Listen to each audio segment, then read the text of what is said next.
All right. Well, ever since the dawn of history, humanity has wondered where we go after death.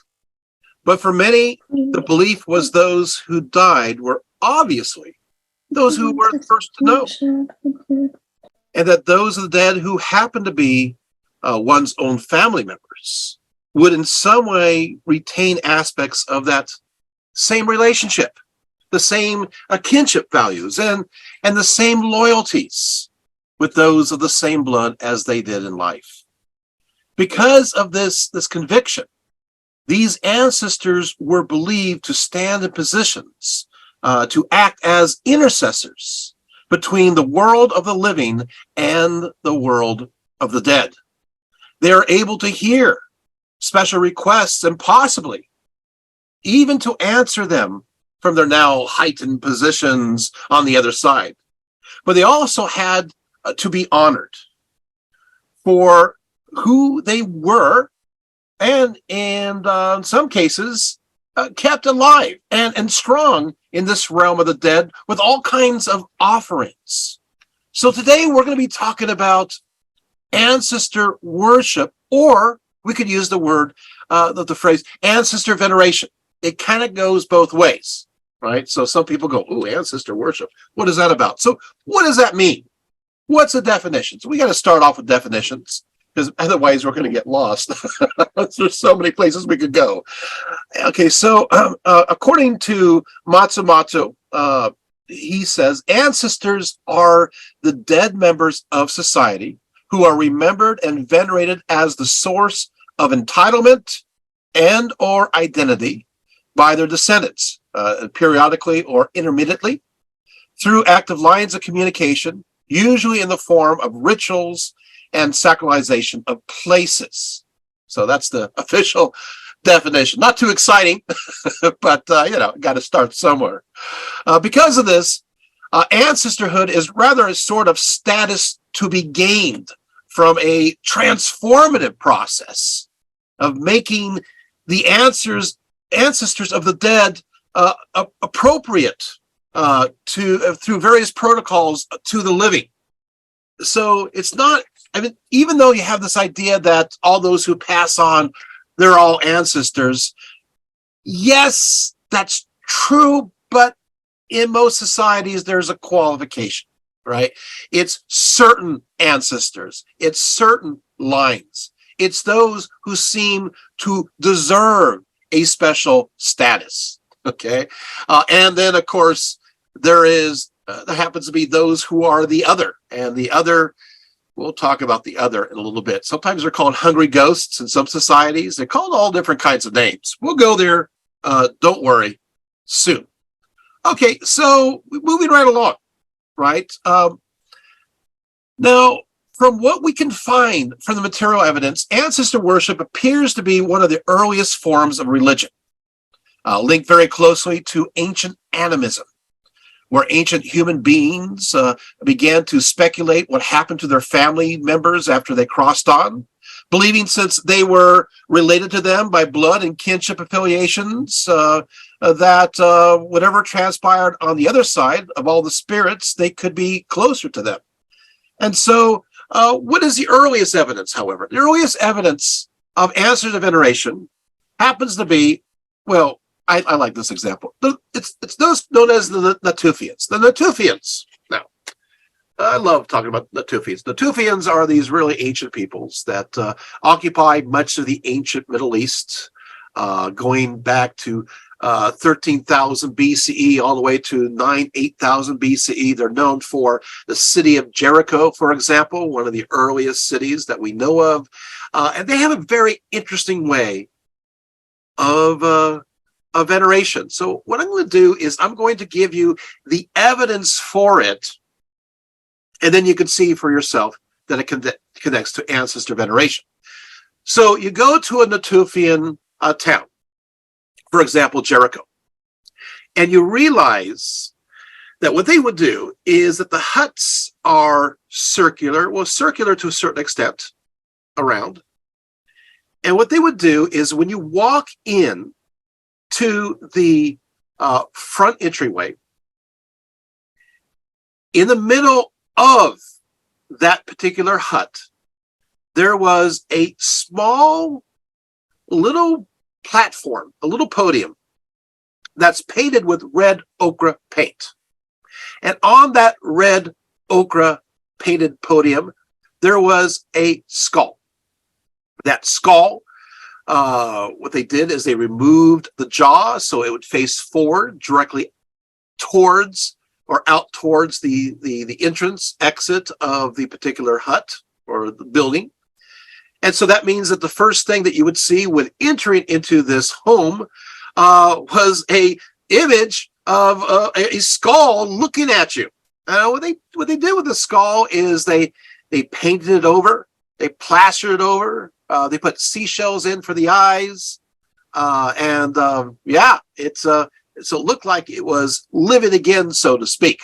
Right now, what's interesting about this is that it turned out that what they would do, because we analyzed these skulls and they had bird peck marks on it, and then we looked further and we realized that, well, there's a bunch of headless bodies underneath the house. Okay. We also noticed that on the perimeter, there's a series of skulls that are facing outwards, as if protecting this home, this domestic space. So what exactly is going on here? Well, of course, taking a look, it turns out that they're all related. So how does this work, right? So basically what happens is this, is that you're going to have Grandpa, and Grandpa passes away. And Grandpa is then placed outside, and he receives what's called excarnation. And that what happens there is that the birds come about and they pick away, they clean off the flesh off the body, and so it becomes skeletalized. We know they did that because we see the bird peck marks literally in the bones. After clearing that, they take Grandpa's head off and they put it onto that small podium in the middle of the hut. And then they bury his headless body underneath the floor. Then what happens is that later on, is that let's just say Grandma passes away. So what they'll do is they'll do the same process. Her body will skeletalize through excarnation outside. The birds will clean it all off, and then they'll take her body. They'll bury it under the floor. But what do they do with her head? Well, what they do is kind of like tire rotation. So what they do is they replace Grandpa's head. I'm like Indiana Jones, right? With Grandma's head, and place that on the small red podium, and they take Grandpa's head, and then they put that on the periphery, on the boundary, outside boundary of the hut. And so you have this interesting exchange. So that means the most recently deceased person happens to be the skull that is in the middle of this hut, and it goes like that. So the most recently dead, the most recent ancestor is there to watch over the house. And since it's looking at that front doorway, in a sense, it is protecting the house, that domestic space. I find that extremely fascinating. That's the Natufian civilization. So that's one of their, again, this is definitely ancestor veneration. But at the same time, you could see just by looking at the material culture, there's this idea of protection. They are watching, they're protecting the home. And, I know we think to ourselves, ooh, you're burying something in your house, but you have to understand their point of view. Their point of view is, hey, we keep our family with us, the bones of our ancestors, in this place of residence makes it even more home. This is the place of the heart. This is the place of the heart of who we are. And our legacy is found. It is found beneath the house. Of course, when you have the skulls looking outside, you can see there's still that legacy of watching. The ancestors are watching after us. Now, this kind of thing continued on. Chatohuyak had the same kind of idea. Once again, what do? Is you bury your family members under your house. It's part of your home. So this practice was not just the Natufians. This will be continued on with Chatohuyak, as well as other civilizations throughout the ancient East, as well as Anatolia. Again, I find that pretty interesting. That goes back a long ways. So let's move into Mesopotamia. So what was ancestor veneration like for them? Now what happened is that for the Sumerians and the Babylonians, the dead in general went to the underworld. Often this place is called Gidom. Here the dead resided in darkness. It's really not a great place. I mean, they're eating dust and ashes and scraps. Now, in order to keep your ancestors alive, both in soul and body, the loved ones had to feed them via the grave site, right? And in fact, how they did that is fascinating and leads to a practice that continues beyond the Mesopotamian civilization and even into the Greeks as well as the Romans. What they would do is they would feed them directly by pouring the offerings via what is known as a libation pipe, which are discovered in many of these ancient graves. So what happens is that literally they pour a libation. It goes into this little pipe, and it goes into down below to the ashes, or if it's inhumation, to the body. And so literally through this tube, you're feeding it. You're feeding it the wine, whatever you want to give it. It's a direct connection. So we have found this in archaeological sense. We also have found references to this in various inscriptions. One says as follows. It says, "On this day, stand before the god Samos and Gilgamesh." These are, of course, obviously gods of the underworld. "I will pour cool water down your water pipes. Cure me that I may sing your praises." That's an important inscription. So I will pour cool water down your water pipes. So there's so in this case, it's not wine, it's water to refresh the bones or the ashes. It can go both ways. But there's a request made. The request is, cure me that I may sing your praises. So it's if I do this for you, it's kind of a contract. You're going to do this for me. If I am going to give you this libation, then you're going to cure me. But I give you something back. What's going to be given back? I'm going to sing. I'm going to sing your praises. I'm going to celebrate you, remember you.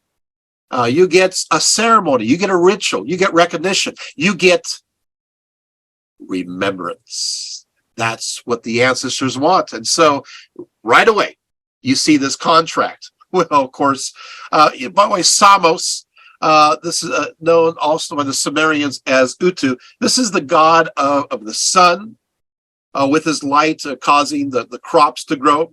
And now in connection to the underworld, because the spirits of the dead were believed to enter the abode of darkness through a passageway located on the horizon in the extreme western part of the world. Many believe that this was the very same entrance leading to Samos's underground dwelling, the place where he resided at sunset each evening. So for the Sumerians and the Babylonians, guess what? You do go off riding or floating into the sunset. Like an old Western, right? You know, you're going to the sunset, the horizon, into the underworld. So that's where Samos is. Okay. Of course, one can always withhold such libations to punish the dead. You know, it worked the other way, right? So there's another literary reference to this stating, may Samas himself never let the pipe for him receive cool water down below into the netherworld. Oh man! So this person's obviously mad at this ancestor, as he's refusing to give them any kind of libation. There's even a more threatening one that goes as follows. Now, you know who Samos is, so he's the sun, but he moves into the horizon, into the underworld. It says, may Samos uproot him from the land of the living and leave his ghost to thirst for water in the world below. Woohoo! Wow. Okay. So you could see there's not always a great love for those who have passed on, or it could be the person did offer some kind of libation, and they expected that they're going to receive something in return, and they didn't, and they're mad about it. So no more water for you. Now, in some cases, we're reading here it's water, but it could be water, and then it could also be wine. Okay, now there's a Sumerian temple that has hymns dedicated to Enegi, and it mentions it Enegi as Enegi, of course, is a city, and they refer to this city as a big pipe of Ereshkigal's underworld. And it's like, what? So this city is looked at, Enegi is looked at as a giant pipe to the underworld. So now Enegi, this city was sacred to Nanuza, who is the god of the underworld, and he was declared as the steward of the underworld and king of the snakes. Now, Nenezu is linked to the cycles of vegetation and agriculture, and so is one of the dying and returning gods. Here, the city of Enegi and Nanuza are seen as one, and so here, this god becomes understood as the one who metaphysically feeds the ancestors through his pipe in the underworld. As somebody just said, you mean an entire Goth city? Yeah. Yes. So in a sense, right, where the actual clay pipes end on the bones or ashes of the deceased, it is then carried further down by this god into the underworld to feed them. So you have the actual little pipe that goes to the ashes, and then through this god, through Nanuza, there is another metaphysical pipe that continues on into the underworld. And so, good news, right? You know, I know you're thinking to yourself, you have your pipe, and you're thinking it's not long enough to go to the underworld. Don't worry. Just has to get to the bones or the ashes, and then the Nanuza will take it the rest of the way down to feed the dead so that they can be strong. That is, if you like them. And of course, as long as you remember them, they will still be alive. Now, of course, if you did not receive a proper burial, you suffered even worse in the underworld. The worst fate waited for those whose body was burned, so they could not be buried. There's one inscription that says, his spirit is not in the underworld. His smoke went up to the sky, unquote. Well, that's pretty depressing. So, yeah. So, Mesopotamian civilization, again, the idea of the pipes, again, that will be used in other places. Now, ancient Israel, I'm just going to mention this in passing. There is remnants of references to ancestor worship or cults within the Bible. Although, of course, as you may figure out, those who are part of the temple worship dedicated to El or Yahweh were not exactly in favor of it.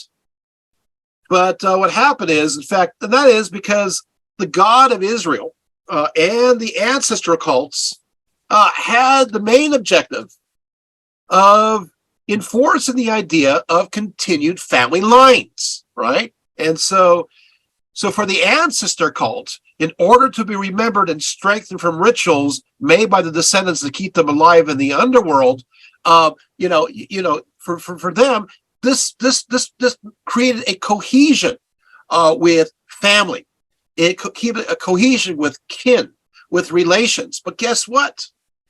Isn't that what the God of Israel is wanting to do? That it is the people of Israel, right? And God's chosen people. And so what will happen is ancestor veneration that was popular throughout throughout Palestine and other places, Canaan. What's going to happen is there's going to be this conflict of interest, where God on one side is supposedly saying, you don't venerate the ancestors for family cohesion. You honor me, and of course the competition. Now, what I find is interesting, the reason why I bring this up is you take a look in the Bible, it mentions those who are called the Ob. And the word is also related to the Ugaritic word Ub, which is translated as God Father. But it is better translated as ancestor. Okay, although you would, of course, obviously the Ab and Ab, does connect to the word father.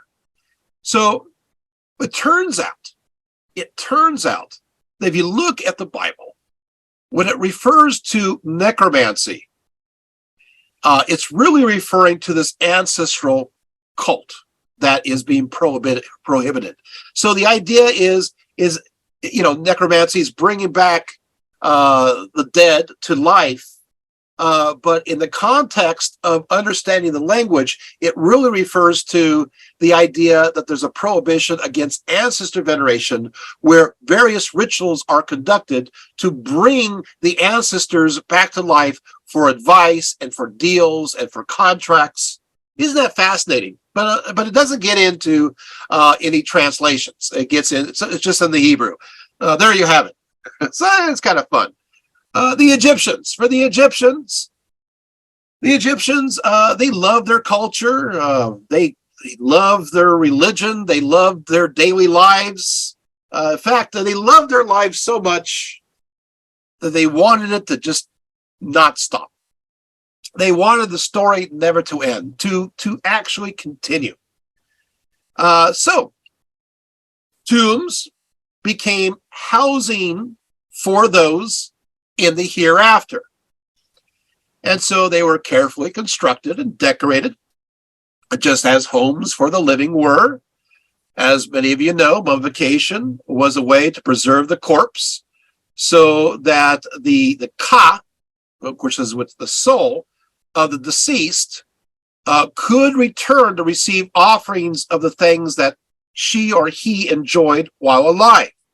Of course, it does kind of get more complicated when it comes to the idea of the Egyptian soul, because, you basically have the Ba, which is the personality, and the Ka, which is the vital spirit, and they kind of come together, and they form what's called the Ak.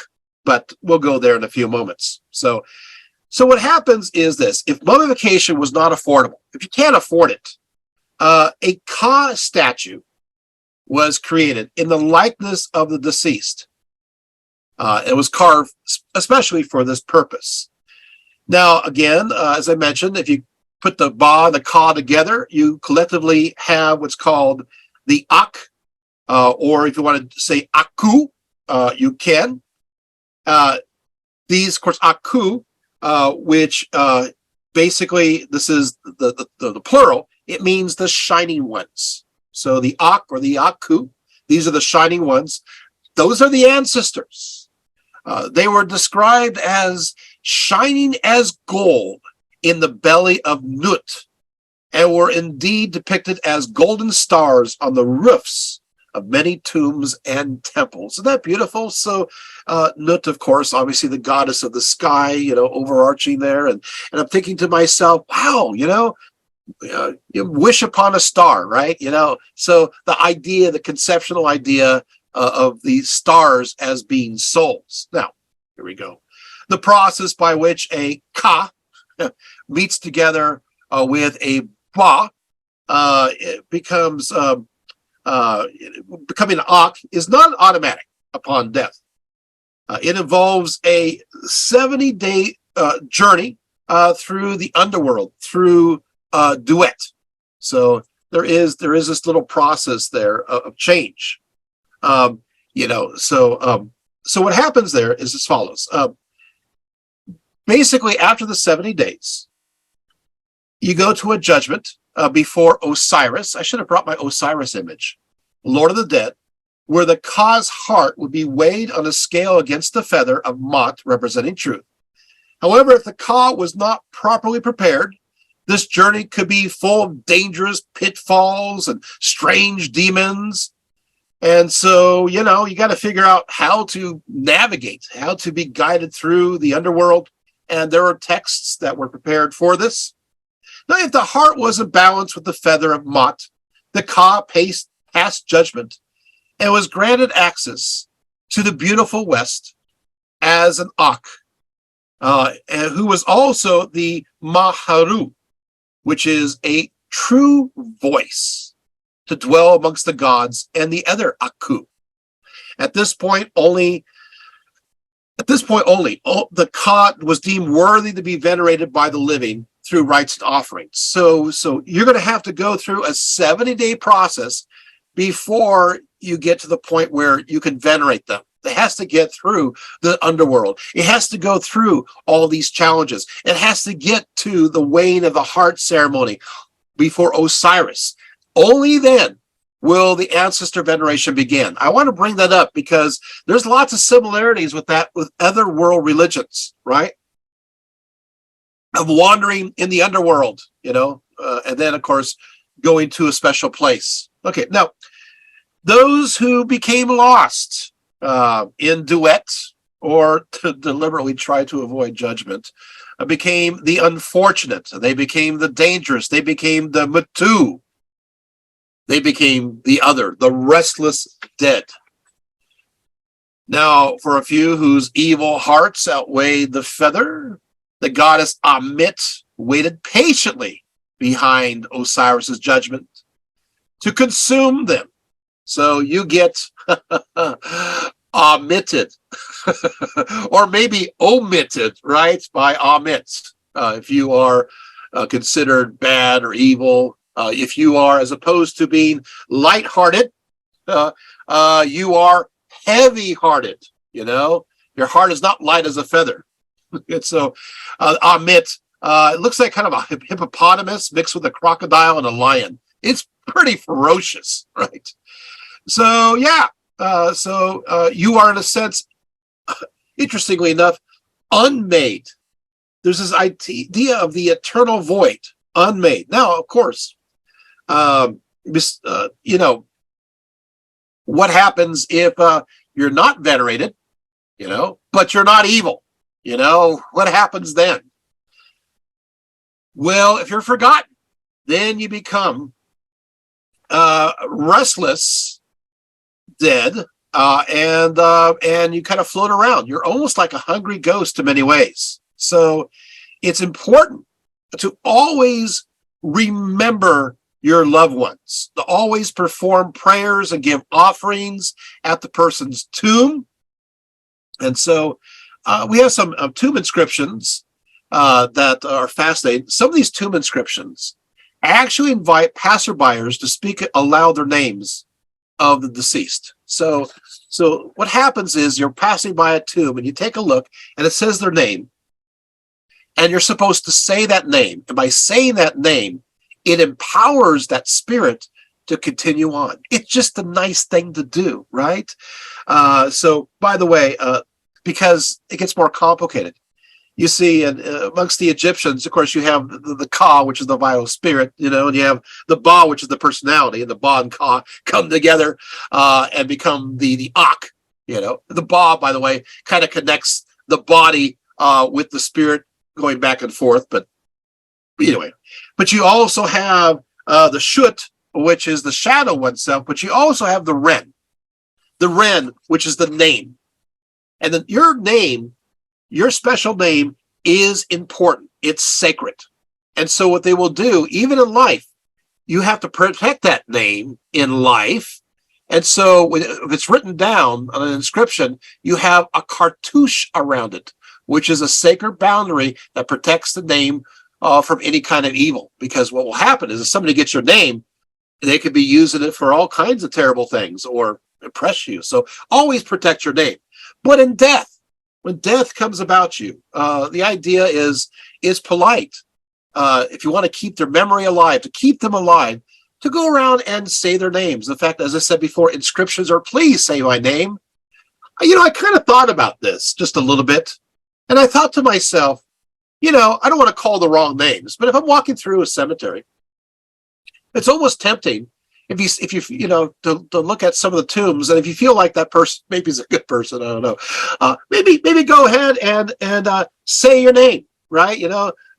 Say Allie, or say Julian, or say the name, right? Does that make sense? And that gives that person some energy to keep going on, because after all, ancestors want to be remembered, and if we remember them, then of course they'll give us things in return. It's kind of nice, maybe, I don't know, or morbid. I don't have to mention your perspective, right?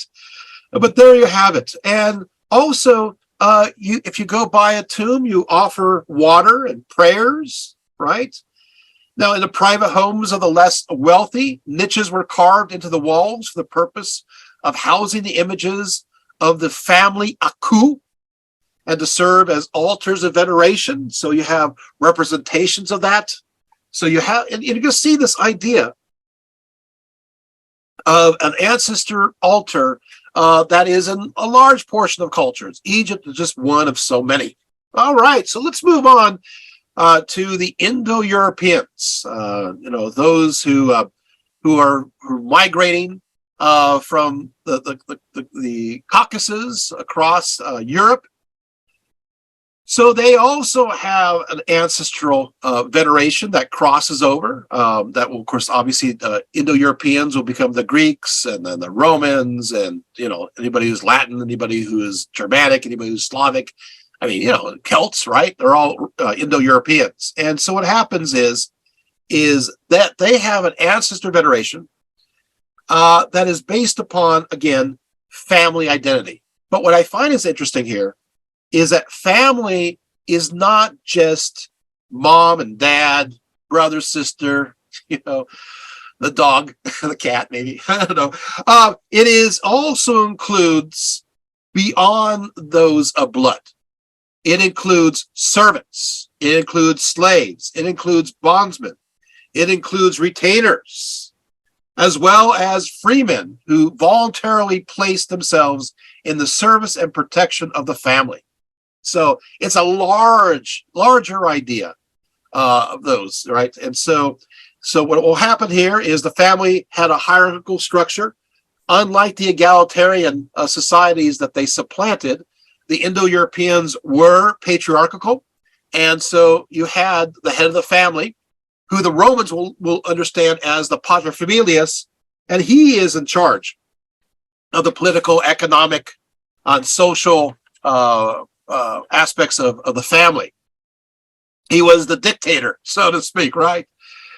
So the tradition was that each family could trace its ancestors back to a single founder. They're very much into a founder conception.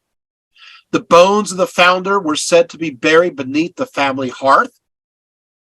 So, of course, that becomes complicated, because if you're moving along, you have to exhume those bones or whatever's left. And when you go to the next location, then you place those bones or those remnants in the hearth of the next location. This hearth, in turn, was the main focus of religious worship. A sacred fire was intended to be burned in the hearth. The flame, theoretically, was never permitted to be extinguished, but of course that led to lots of fires. so it's not a great ideal, but as much as possible, you keep the fire going.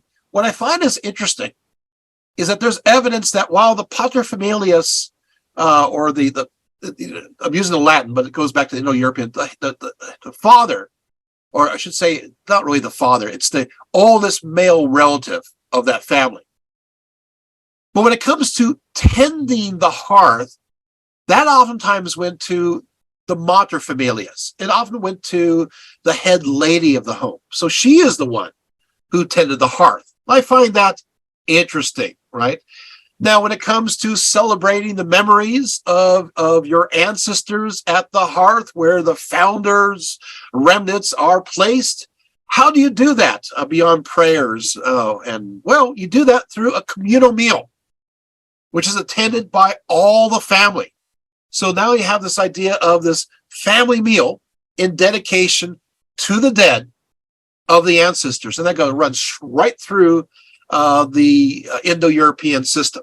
And I find that really interesting. Okay, now let's go on to, of course, amongst the Greeks, this is the origins of the hero cult, which is a whole nother talk that I've done. So I'm not going to spend time on that. That would be another suggested idea. But let's talk about the Romans. Burial rituals differed in different ways in ancient Rome. It depended upon, of course, one's class and wealth. For the Romans, ancestor veneration was a fundamental part of their beliefs, as well as the household guardian spirits that were believed to protect them.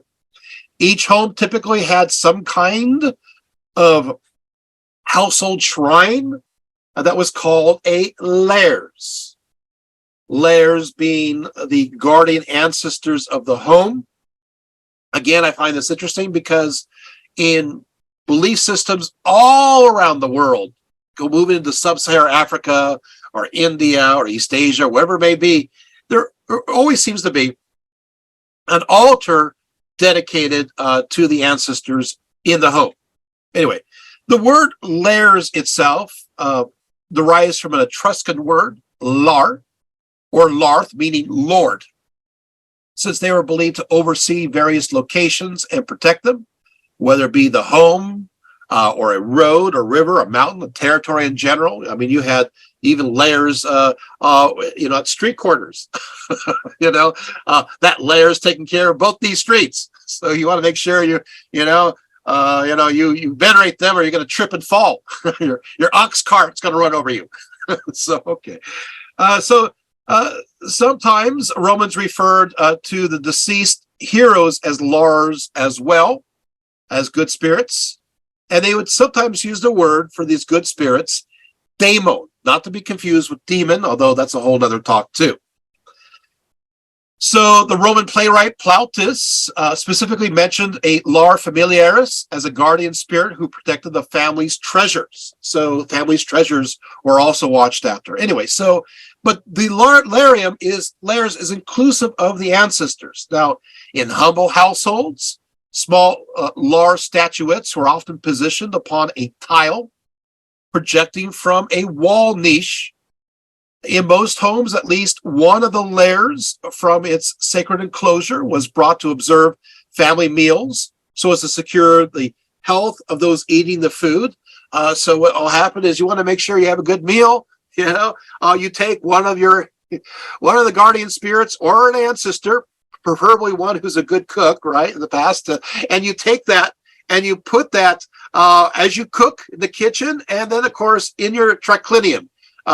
Doesn't sound right, but in the dining room, you put it there, and it watches after you. It watches, making sure that you're gonna eat the food well, digest it well, have a good time. The lares not only protected the household, but also protected the ancestral legacy.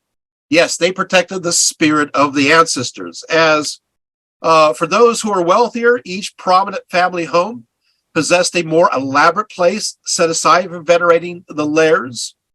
Often having a shrine or even an entire altar here in close proximity to the lares were dedication to the household ancestors, complete with waxen masks. Yes, waxen masks made in their appearance and inscriptions listing their various accomplishments, inclusive of public offices if held. We'll talk more about that in a few seconds. But I want to tell you that these more elaborate altars will include death masks, waxen masks of those who died, and the pater familiae, and it's placed in storage in the altar, along with a list of their achievements, which we'll see how it's venerated in a few moments. Now, the pater familias, as I mentioned before, is the oldest male relative of the Roman home, but of course this goes back to the Indo-Europeans, as we discussed. He was also the high priest of the family cult. For while he was honored as the final decision maker, he himself bowed to the authority of his ancestors, who were ultimately in control and kept away the family evil spirits as well. The paterfamilias really did have the ultimate power. Did you know that when a baby is born in the household, there's a woman in the household whose family baby is born? Did you realize that they'll take the baby with the umbilical cord not cut yet and place the baby on the ground? That seems kind of dirty. Ooh. And they ask the paterfamilias to walk in. If he does not pick up the baby, that baby is not part of the family, and it's taken care of. It's exposed or given away or sold.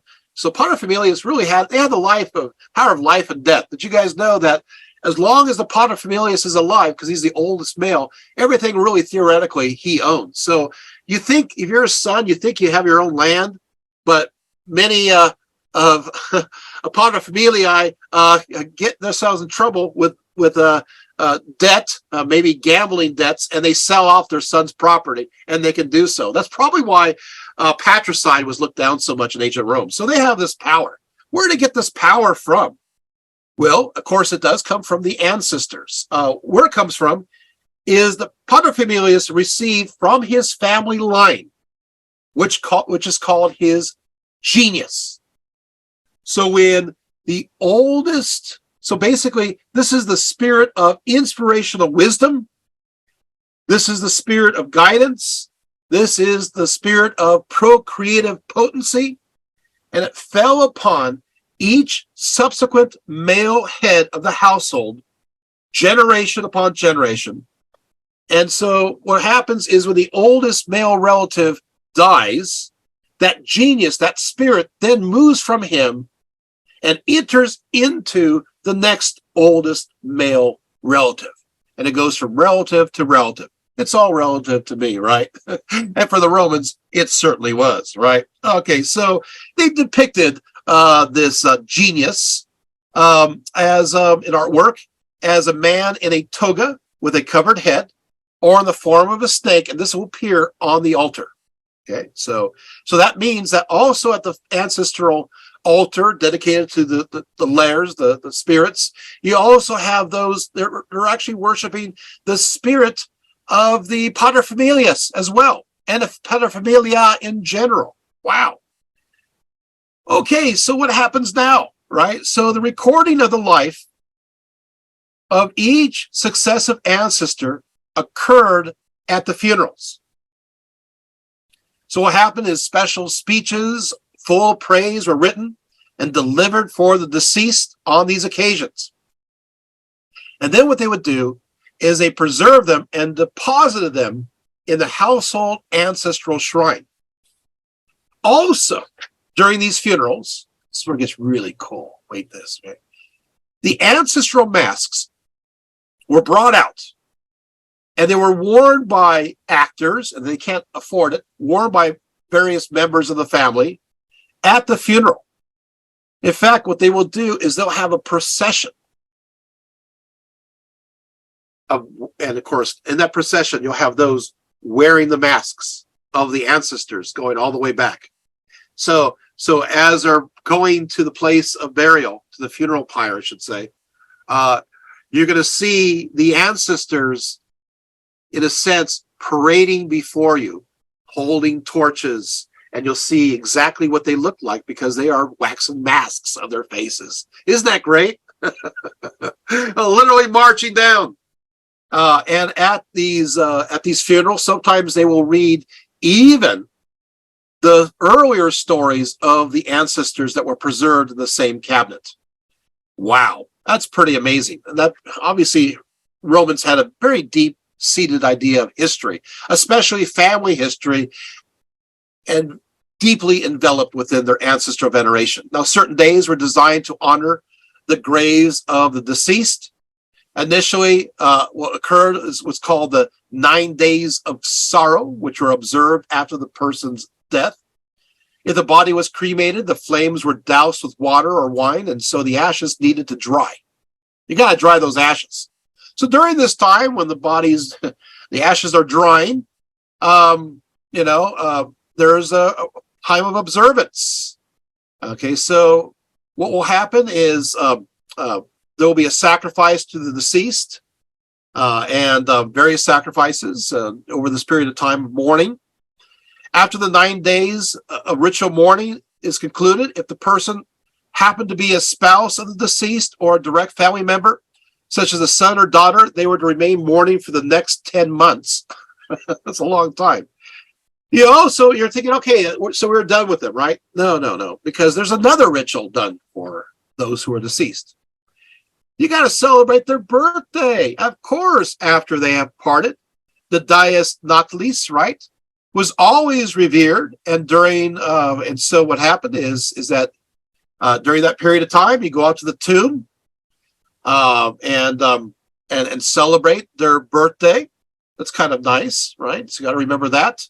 Oftentimes, what they will do is they'll go by the tomb site and they'll have a meal. Often, and typically foods, their favorite foods, with that meal. Yeah, okay. So then, also, there's even another celebration to the ancestors. I'm telling you, the Romans are really into this. On between February 13th to the 21st, and it's called Paternalia. And of course, during this period of time, you got to go, especially to your parents, visit your parents. So you get to visit them on your birthday, and then you got to visit them on this day of the Parentalia. It is a great festival, and it ends with the Rosalia, right? Of course, not all the days of the dead are good. You have, of course, you're going to like this a lot, maybe too much. You're going to have what's called a Lemuria. And you're wondering when Lemuria is celebrated. Well, it's celebrated on May 9th, May 11th, and May 13th. Welcome to Lemuria. That's right. Today happens to be, I believe, it's May 11th, right? So what are we supposed to do today? Go. Yeah, I know you couldn't have planned that better, right? So, okay, so this is, of course, a celebration, or I should say, no, celebration, a ritual observance of those towards those of the dead who are not properly buried. So it's a very unsettling time. It's a time of the malevolent dead, known as lemurs, prowling around your house. So watch out tonight for lemurs. Ovid said that they appeared around midnight. The worshiper, who is the head of the house, was to make a sign with his thumb in the middle of his forehead, right, with washed hands from a clean spring water, and go like this. There you go. Okay. Looks like we're flipping them off, right? There he goes. Okay. You guys ready to do that tonight? All right. Okay. And then he was to take black beans and throw them with an averted face. So take black beans, throw them with averted face, and say 9 times, Haec ego mitto his redimo misque fabis. Okay. Thee I cast, with thee I redeem me and mine. You see, the ghosts, these spirits, were thought to gather these beans. He then touched water after that.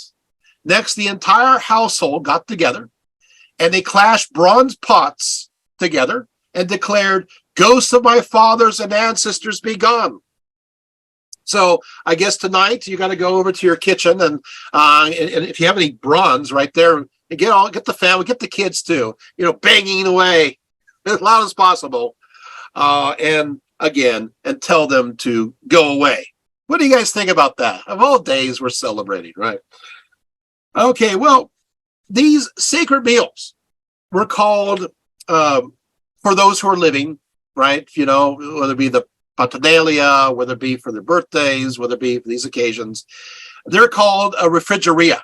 Refrigeria sounds like a refrigerator. Well, it does mean to the idea of refreshing. And so what will happen, of course, as we know, is archaeological evidence shows, and we know this also from various stories and inscriptions, is that people went to the tombs. And yes, we have, once again, those little pipes, libation pipes, and they poured libations into them in many cases, into the ground. Now, in the columbarium, the columbarium are upright. How are you going to do that? Well, it turns out that many of the columbarium, there's like little openings there, little spouts where you can pour a libation. In this case, it's water as well as wine. Wine's poured a lot. People like wine. You want that. So give them wine. And they deserve it, right? And he pours right upon the ashes, the refrigeria. Now, I got to tell you, is that they would have, in a sense, these celebrations there. They go out, and early Christians mimic this idea. What? So what happened is long story really short, this is the beginning of the cult of the saints. The cult of the saints has its origins in the ancestor cult of the refrigeria. Basically what happens, it started pretty early. In fact, we have even some exact dates, which I don't want to go into, but well, okay, 258. I gave you a date. So it turns out, okay, how do I say this real quickly? I don't do it. Okay, so you have the idea where Peter is supposedly buried at St. Peter's, and Paul is supposedly buried at St. Paul's outside the walls. Well, what happened is during the Roman persecutions, they had to move the bodies temporarily to a place called San Sebastian. And I'll give you the year, 258. And we have discovered the site. And so Peter and Paul temporarily were placed there and then supposedly returned to, the Vatican on one side and St. Paul's outside the walls on the other side. Whether that's true or not, I don't know. But we do have now inscriptions that show that Peter and Paul were being venerated here. Why is that important? Well, you see what happens is Christians, in many cases, were rejected by their families. And so they no longer participated in the ancestral cult. They no longer did the refrigerium. They no longer were allowed. They were shunned in many cases. So what they did is they transferred that ritual, that refrigerium, to Peter and Paul at that site. And we find inscriptions everywhere in Greek and Latin calling it a refrigerium. So there's no doubt on that because we have the inscriptions. It's written down. People say, I don't believe that. Go there. I've been there. I've seen it with my own eyes. Yes. And so what they did is they transferred the ancestor veneration to Peter and Paul and then to the saints in general. To the saints in general. And so they became feast days of the saints. Ta-da! Yeah, that's where it got started from, the ancient ancestral refrigerium. And the idea is we don't have you as a family anymore, so our new family is the Christian family, and the saints are like a father, a mother, a sister, a brother to us. Isn't that fascinating? So, yeah, ancestral cults are pretty influential. We also, of course, we have the Celts, right? And we know this pretty well, obviously. Samhain is the border between this world and the other. This is that period of time of year, right? Many believed that the mystical doors of the were in a sense open between the dead, and the ancestors, of course, moved through them. But also you got some others that were not so wanted. Now, so while magic kept those who are undesirable away through various means throughout the year, the time of Samhain was a period when the spirits were offered a free pass to enter the world they left behind. And they were not required to use any magical passwords to enter or leave, since the worlds were virtually overlapping upon one another. Maybe better said, they're collapsing together. Everything seemingly descending into the primordial chaos once again. Of course, to the Celts, the mundane and supernatural were always closely connected, one often bleeding into the other year-round. And so Celtic legends are filled with stories of deities, heroes, spirits of the dead, and even shapeshifters visiting throughout the year, regardless of Samhain or not. But during Samhain, the veil was extra thin between worlds, and so the supernatural activity was particularly thick and manifest to all the senses. As the spirits of ancestors and demons emerged from their graves and dark realms, they were free to roam and destroy crops and sometimes harm people if they weren't careful or well protected. To ward away the evil, not only did they have the symbols of protection placed before their homes in various locations, but they often disguised themselves in rather scary masks and outfits. So the spirits would think they were likewise spirits and leave them alone. Eventually, villagers formed processions in costume in order to lead the troublesome spirits out of town. In Scotland, ghosts were impersonated by young men dressed completely in white, wearing masks and so forth. So we're familiar with Samhain. Yet, what I want to get to is not all the spirits were viewed as troublesome. For the spirits of dead friends and family were typically invited to come and invited to visit and were asked to be warmed by the Samhain bonfires. Here, the living would symbolically feast with the friendly dead. This occasion was sometimes called the Feast of the White-Haired One, the Snow Goddess, right? And sometimes it was simply the Feast of the Dead. In fact, on this day, the hearth fires in their homes were extinguished as a community bonfire was emphasized. And after this festival, a family member was chosen to carry a flame home from the bonfire to relight their hearth fire light. Also, for the ancestors, lights were placed in the windows to guide the dead home. These lights were left burning all night long, and food and drink were offered to the deceased. So you do have this beautiful occasion too. We often focus on the scary parts, and it really is a great moment of communion and of festivities with those who passed on. What about we go to Mexico? So as for the Day of the Dead, you see where we're going here? Los Días de los Muertos, right? It was originally a pre-Columbian celebration that was practiced by many of the indigenous peoples in Mesoamerica and South America, including the Aztecs. The Day of the Dead, by the way, was not originally on October 31st, November 1st, or November 2nd. No, it wasn't those 3 days. You're going to be upset by hearing this. It spanned from the end of July to mid-August. You see, the celebration was all month long. And so, but their months are shorter. So basically 20 days. So the Day of the Dead was not a Day of the Dead. It was a month of the dead and lasted for 20 days. The festival was dedicated to Micatecasihuatl, often known as the Lady of the Dead. According to one version of her story, Micatecasihuatl was once a human child that was sacrificed as an infant. Of course, infant sacrifice was common amongst the Mexica, the Aztecs.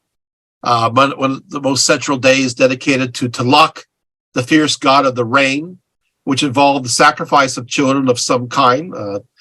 So basically what they would do is they dress up a kid and tell the child that something bad's going to happen. They're going to die, and the child would cry a lot.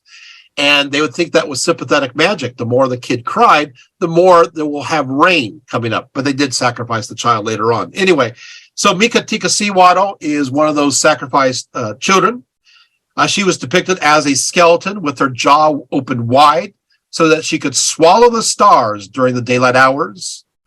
This is the goddess who watched over the bones. Her intention was more than simply guarding the bones to ward away from their desecration. For many in Mesoamerica believed that the bones of humanity, of these ancestors in this world, eventually were made from the bones of people in a past world. So our bones are needed for when the next world was created. Also, you're going to have, she has a consort by the name of Mictlantecutli, who is the Lord of Death. who is also honored with various offerings. But you have to make sure that your entire right hand was covered with blood in order to do these sacrifices. Sometimes he is connected with the black Tizcapoca, equated by the Spaniards as the devil, right? See him as the devil. Obviously, the Mexican didn't see him as the devil. And so basically you have this idea of Lady Death and the devil, when the Spaniards arrive, goes into popular consciousness. And we have lots of stories there. I can talk about Santa Muerte and a few others, protector of souls. But let's move on to the ancestor part. So what happens is that when the festival of Micticasihuaro became deeply ingrained in the spirit of the people, and it was transferred by the Spaniards to All Saints' Day or All Souls' Day, connected to November 1st and November 2nd, which also honored the deceased. Okay, so basically what happens is that on November 1st is called All Saints' Day for Catholics. It is also known as the Day of the Innocents, or the Day of the Little Angels for the indigenous peoples. Meanwhile, November 2nd is known as All Souls' Day for Catholics, but it is also known as the Day of the Dead for the indigenous peoples. So how in the world did you get a holiday that's transferred from July, August into October? Well, some people say it's because of the migrating monarch butterflies, which return to Mexico in October. And so it is true that the Mexica and other indigenous peoples saw the butterfly. It's connected to the soul. And apparently the Spaniard says, hey, look, see, the butterflies are arriving. So that means the souls are arriving. So let's just go ahead and move this holiday over to October, November, sorry. So yeah, so there you have it. A good excuse maybe. In preparation for these days, beautiful altars are made at home. They're lavishly decorated with flowers, especially wild marigolds, right? And bright red coxcombs.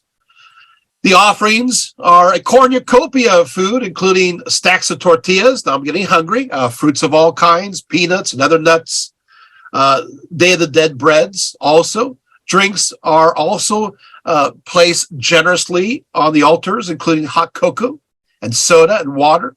The arriving spirits need to be fed, just like we see in all around the other places of the world, so that they are strong after making such a long journey from the other side of the veil. Typically, the kinds of foods and drinks will reflect favorites that were enjoyed by the deceased in life, which we saw again throughout the world. It's interesting because feeding your loved one who's an ancestor their favorite foods, you're going to find this everywhere from East Asia all the way through Europe, the Romans, Sub-Saharan Africa, and even into South America. It's just like, yeah, you're some universals in life. I thought that was rather interesting, but there we are. Gifts are provided too, and toys and candies for children, and cigarettes and shots of alcohol for the adults, right? So on the Day of the Innocents, some visit the graves of infants, and they bring toys along as well as other decorations. But in some cases, the families just wait to visit them and all the other relatives on the next day. The night before, children sometimes make, and this is pretty cool because some of my students talk about this in the reflection papers at the university, some of the children make what's called a children's altar to invite the spirits of the dead children to come back for a visit, although there are variations of this tradition. And so there you have it. And some even believe that some of my students will celebrate on October 31st. That's when the infants visit. So there's some variations. On the Day of the Dead, families typically visit the graves of their loved ones. They start by cleaning the graves, cutting the grass around it if it needs to be, and washing the stone. Next, the graves are decorated, cutting the grass around it. Graves are decorated, foods and drinks. There will be photos placed here too of the deceased. And then oftentimes there'll be an all-night vigil. And I like these all-night vigils. This is the day you can hang out all night, if hopefully they allow it, by the graveyard, right? And these all-night vigils, this is where family tells their stories about their deceased loved ones. So this is where you tell the stories. And what I like is that you tell not just the good, happy stories, you tell the funny stories. The idea is that the spirits of the dead are with you. They're beside you. What is it that you always wanted to say to them? And what kind of humor and banter do you want to do? And so these evenings are not just about, people are not just crying, they're laughing, they're celebrating, having this great feast. I don't know, this is a really good holiday. By the way, if you're curious, if in the Philippine Islands, they also celebrate a day that's much like the Day of the Dead too. Did you guys know that? Even though, again, the Spaniards do influence them too. According to the Filipino belief, when a person is dying, it is expected that they call on the names of their deceased loved ones. And after calling these relatives, usually their parents, they are believed to arrive right by their side, ready to usher them into the afterlife. So, in fact, many Filipinos claim, as they are dying, that they actually visibly see these loved ones around them, often standing at the foot of their bed, ready to take them home. Not only just family, mom and dad, but even other ancestors earlier on to welcome you to the other side. Now, much like in Mexico, Filipino Catholics and others celebrate October 31st through November 2nd, which is also called the Day of the Dead. Filipino families traditionally visit the graves of their deceased family members, cleaning and repairing the tombs, and singing songs and telling stories. It's the same one, right? How about India? Well, India, yeah. So India, they also have various celebrations to the dead that are going on there. And of course, who's in charge of the ancestors? It is Yama himself. He is the god of death, who is considered a divine ancestor, for it is thought that he was the first human to die. Yama is often accompanied by two hellhounds, each one with 4 eyes and very wide nostrils. And much like Cerberus, the triple-headed dogs guarding Hades in Greek and Roman mythology. These dogs faithfully guard the road of this abode. The offerings made to Yama during one's life are to pay the debt owed to this god for the price to actually live. I'll say it again. The offerings made to Yama during one's life are to pay the debt owed to this god for the price to actually live. So you have to pay a price. Isn't that fascinating, right? So what happens is that when we're born with a debt. And a debt is paid through ritual offerings throughout life.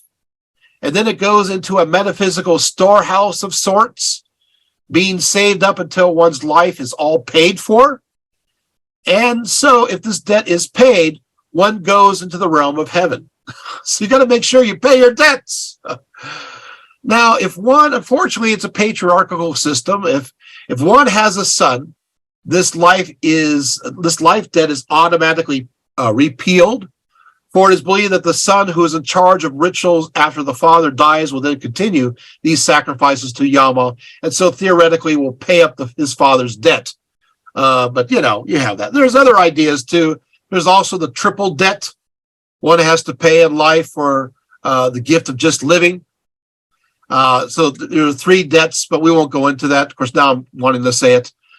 First of all, you pay the debt through studentship to the gods through sacrifice, and of course through various offerings. So there you have it, the offer. Now, of course, when somebody dies in India, you have a 13-day mourning period known as the Shraddha. This is to remind the ancestors that they are not forgotten and are indeed loved. Such rituals are intended to give rest to the soul and also to ward away any negative possibilities. On the year anniversary of the person's death, Hindus observe the ritual of Tarpan. Their family makes special offerings to the deceased, usually of their most, yes, again, favorite foods enjoyed in life. I love going through these stories because after a while, you're seeing commonalities. Let's move on. We have to move on to China, shall we? Now, China is interesting. You have almost two souls after you die. You have what's called the Po, which went to the heavens, and you have the Hun, which stayed in the body of the deceased. And the Hun is what was needed offerings. But going way back when, back to the Shang dynasty. So what happens is that the Shang kings combined the role of political leader with that of religious functionary. They are viewed as official priests in connection with ancestor worship and the worship of the gods or higher powers. Of course, the question arises as to the nature of these higher powers. For a while, they were gods in a sense, understood collectively as the Dai. They are often regarded as literally deified ancestors, sometimes felt to be related to both the ancestors of the kings and the Shang royal clan in general, as well as to the aristocracy. In fact, there is a pecking order that is inherent in this concept. So you see this even amongst the ancestors, where the same privileges and status levels enjoyed in life were carried on in the afterlife. Worship of the Dai were frequent, followed by a very set liturgical calendar and consulted via what's called the oracle bones. They were consulted in regards of human affairs and situations. So they use these oracle bones to talk to the ancestors. Oracle, how do you do that? So basically, you take this bone, femur, whatever it may be, and on one side is the affirmation that represents the affirmation. So you ask a question, and one side represents the affirmation, which means yes, and the other side of the bone represents the negation, which means no. So you ask your question of the ancestor. And then what you do is you take a hot poker and you put it right in the middle of the bone. And the bone will start to crack as soon as the poker hits that bone. And if it cracks towards the affirmation, that means whatever your question is, it's a yes. The ancestor says yes. Ancestor G gave you that toothache. That's a real one. You got your toothache because Ancestor G thought you deserved it. If the negation, the cracks go the other direction, that is a no, to your question. Isn't that cool? Yeah, so they could solve it through these oracle bones. Then what they did is they turned it around, and what they did is they wrote the name of the person asking the question, or they carved it in, right? They also have the name of the person officiating it and the answer to the question. And from that, we can actually reconstruct much of the Shang dynasty earlier times. So what happens now is that we going further here is that both ancestors and gods were believed to dwell within the natural world. Here, this is where it gets interesting. If you are when you die in China, you got lots of different kinds of jobs you could do. What do you mean? I know we think simply you just become an ancestor. Well, not in China. China, you have some flexibility.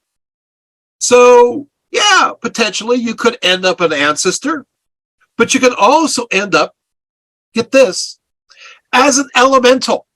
That's right, such as connected to the earth or water. So, in fact, what will happen, it drives people crazy. Chinese ancestor veneration, in a sense, blends what we understand as animism with ancestor worship. And so it gets very confusing at times. So it's not a very strong dogma, right? It's very loosey-goosey. So what Yeah, so that means when you die, you can become an ancestor, you can become an elemental, you can become a gi or a qui, right? Which are demons, you know. You can be connected to a spirit of a tree. You can even be elevated to a god. I mean, so that's good news. So if you die according to ancient Chinese religions, you got job flexibility. It depends on who you are, and you can go places. It's kind of fun. Okay,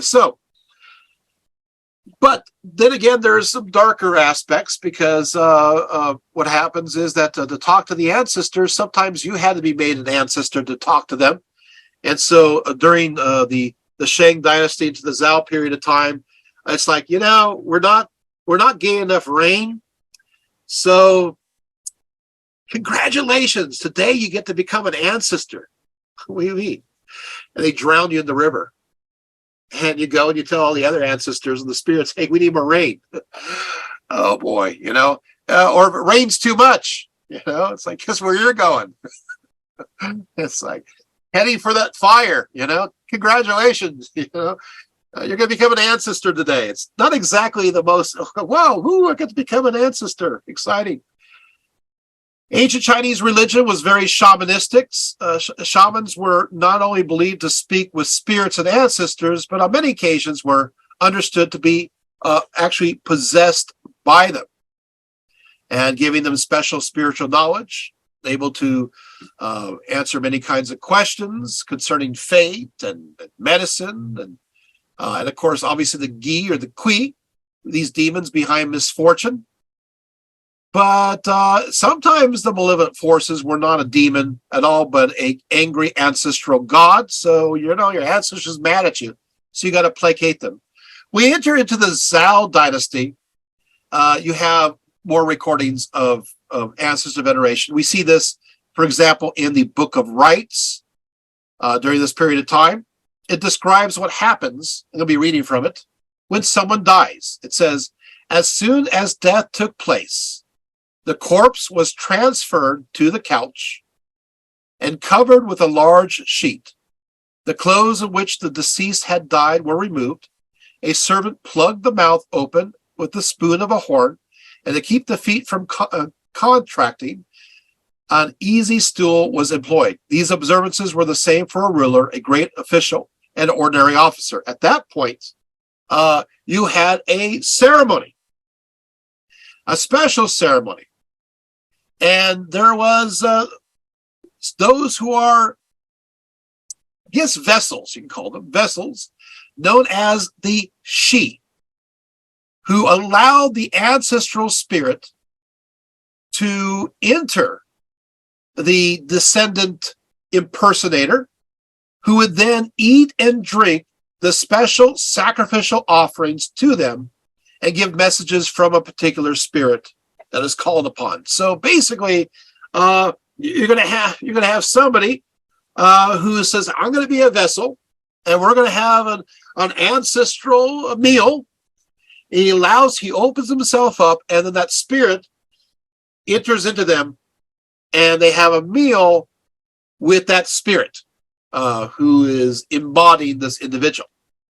Now, accordingly, the Shi should be a child of the same sex as the dead ancestor. So it has to be a child, preferably a legitimate grandson if male, or a granddaughter if female. Okay, so there you have it. Early on, the Shi may have worn bronze masks to identify them as a relative rather than themselves. And so, once again, we have this special meal. Did you know Confucius himself supported the ancestor veneration? There's a big quote here. I won't go into it, but there you have it. Now, the Chinese have a special day dedicated exclusively to ancestors, known as the Qingmingji, or the Pure Brightness Festival, celebrated on the 106th day after the winter solstice. So basically, April 4th, 5th. On this day, Chinese of all ages travel to the tombs of their ancestors and sweep them. They also present food and libations to their ancestors as well. Did you guys notice after a while, it seems like I'm telling the same story over and over again? I am. What's so interesting about ancestor veneration is that they're so similar. Now, according to current Chinese and Vietnamese traditions, immediately following the funeral of a family member, the newly deceased spirit had to gain as much strength as possible. So offerings occurred daily, if not twice, so that the family members can give that deceased enough nourishment to take on the challenges of their new mode of existence. So after a person dies, you set up a special altar. By the way, that altar is to be separate from, I'll stress this, separate from the other ancestor altar. So you have one dedicated to your ancestors in general, right? But you're supposed to, when somebody dies, create another altar that will only be up for a temporary time that's simply dedicated to them, and you do offerings there twice each day. Got it? Now, to feed the spirit or give them gifts, they needed to be burned before the special altar. And so these offerings include, of course, yes, their favorite foods, wine, and other deemed necessary items, even luxuries. Favorite foods, however, do not include meats or dairy products. All right. So the idea is you can take it with you. So what they will do is that they'll have what's called joss paper. And they will burn the joss paper that represents different ideas and different kinds of offerings that they're going to have in the underworld. But this is where it gets really interesting. Some of these offerings are quite ambitious. And I'll tell you, a lot of my students will talk about, who are Vietnamese or Chinese, will talk about the kinds of offerings they make on joss paper to their loved ones. One told me about a Mercedes. His buddy, always wanted to have a good car. So he got an image of a Mercedes on joss paper. He burned that at his special altar, and he pictures now his buddy driving a Mercedes in the underworld. Another says, my buddy never had a girlfriend, so he burned an image of a girl, and apparently he's going to have a girlfriend in the underworld. I mean, there it has, But the most popular kind of offering are what are called hell notes. Now, Vietnamese and Chinese they're not thinking of it hell as that's a Western concept. But what happened is when the missionaries arrived, they said, yeah, we burn this money on joss paper to give to those who just passed on. And the missionary said, oh, underworld, that must mean hell. There are hell notes. So hell notes are fake money made of joss paper, often consisting of bamboo, colored silver, or gold, that will be burned on the family altar, and so arrive in the realm of the underworld. Right? So what will happen is that you need money down there. You need money. What do you need the money? You need the money to bribe, maybe, various kings, perhaps the 10 kings of the underworld, to shorten your days in purgatory. So just like in Egyptian mythology, you have to go through various ordeals in the underworld. Although, as I said before, somebody's driving a Mercedes through. Maybe that's a smart idea. Make sure you give them a nice car so they can zoom on through. So to shorten their days. Okay, so the hell notes are issued in denominations of about 10,000 and higher, going into the billions. Sometimes they have the representation of a jade emperor on it. This is courses from the Bank of Hell or the underworld, because you need this cash. Sometimes you see food dogs. However, I got to tell you this. I have seen on these hell notes, not simply Yama or Buddha, but I've actually seen images of John Kennedy, Marilyn Monroe and Albert Einstein on these. So you get, get your own denominations there. I think it's kind of funny. Anyway, so what happens is this. There is a banking system in the underworld. Each person was born into this world by borrowing money from the bank of the other world. Each person stayed alive only so long as the term of repayment had not ended. At death, each person was required to pay back in full the loan contracted at birth. The 10 kings were, of course, the chief executive officers of this banking organization. So the hell notes then are intended to pay back the life debt. But of course, if there's no one there to send this money in, the spirit defaults on their loan and they will receive consequences. So you better, earn some money so there will be no problems down there. Wow. Okay. Interesting. So when passing before their altar, family members traditionally bow before it, believing they were, in effect, bowing before their recently deceased ancestor. This altar almost always included a photograph or portrait of the ancestor, a commemorative plaque, various cups for offerings. The altar is usually up for 49 days. The special altar's up for 49 days, after which time the spirit was believed to be in the underworld being judged there before. And so you have this great judgment there. So after the 49 days, you could take down the altar, and then everything's removed to now the main ancestral altar. I can remember there's 2 altars. That's after that. I think it's, of course, very interesting. Now, also, one more thing. When the specific altar of the deceased is taken down, as I said, a lot of the stuff you move to the ordinary ancestor altar. But it is also believed that their ancestral spirit occupies a specific vessel in the form of a wooden tablet. And so the spirit enters into this wooden tablet as the resting place of the ancestral spirit. And so once the body is dead and decomposed, this wooden tablet becomes a substitute for it. These wooden tablets are stored inside the ancestral altar, right, as I mentioned before, or a shrine at home, or sometimes within an ancestral temple that's dedicated to the clan. It was expected that incense is lit before the tablet daily, and offerings of food and prostrations are presented at least twice a month. So yeah, it's a busy ancestral veneration in China. It's pretty elaborate. But what happens if you don't do that? What happens if you forget? Then you have what is known as the hungry ghosts. Okay, so what happens is this. Hungry ghosts are one of 2 basic types.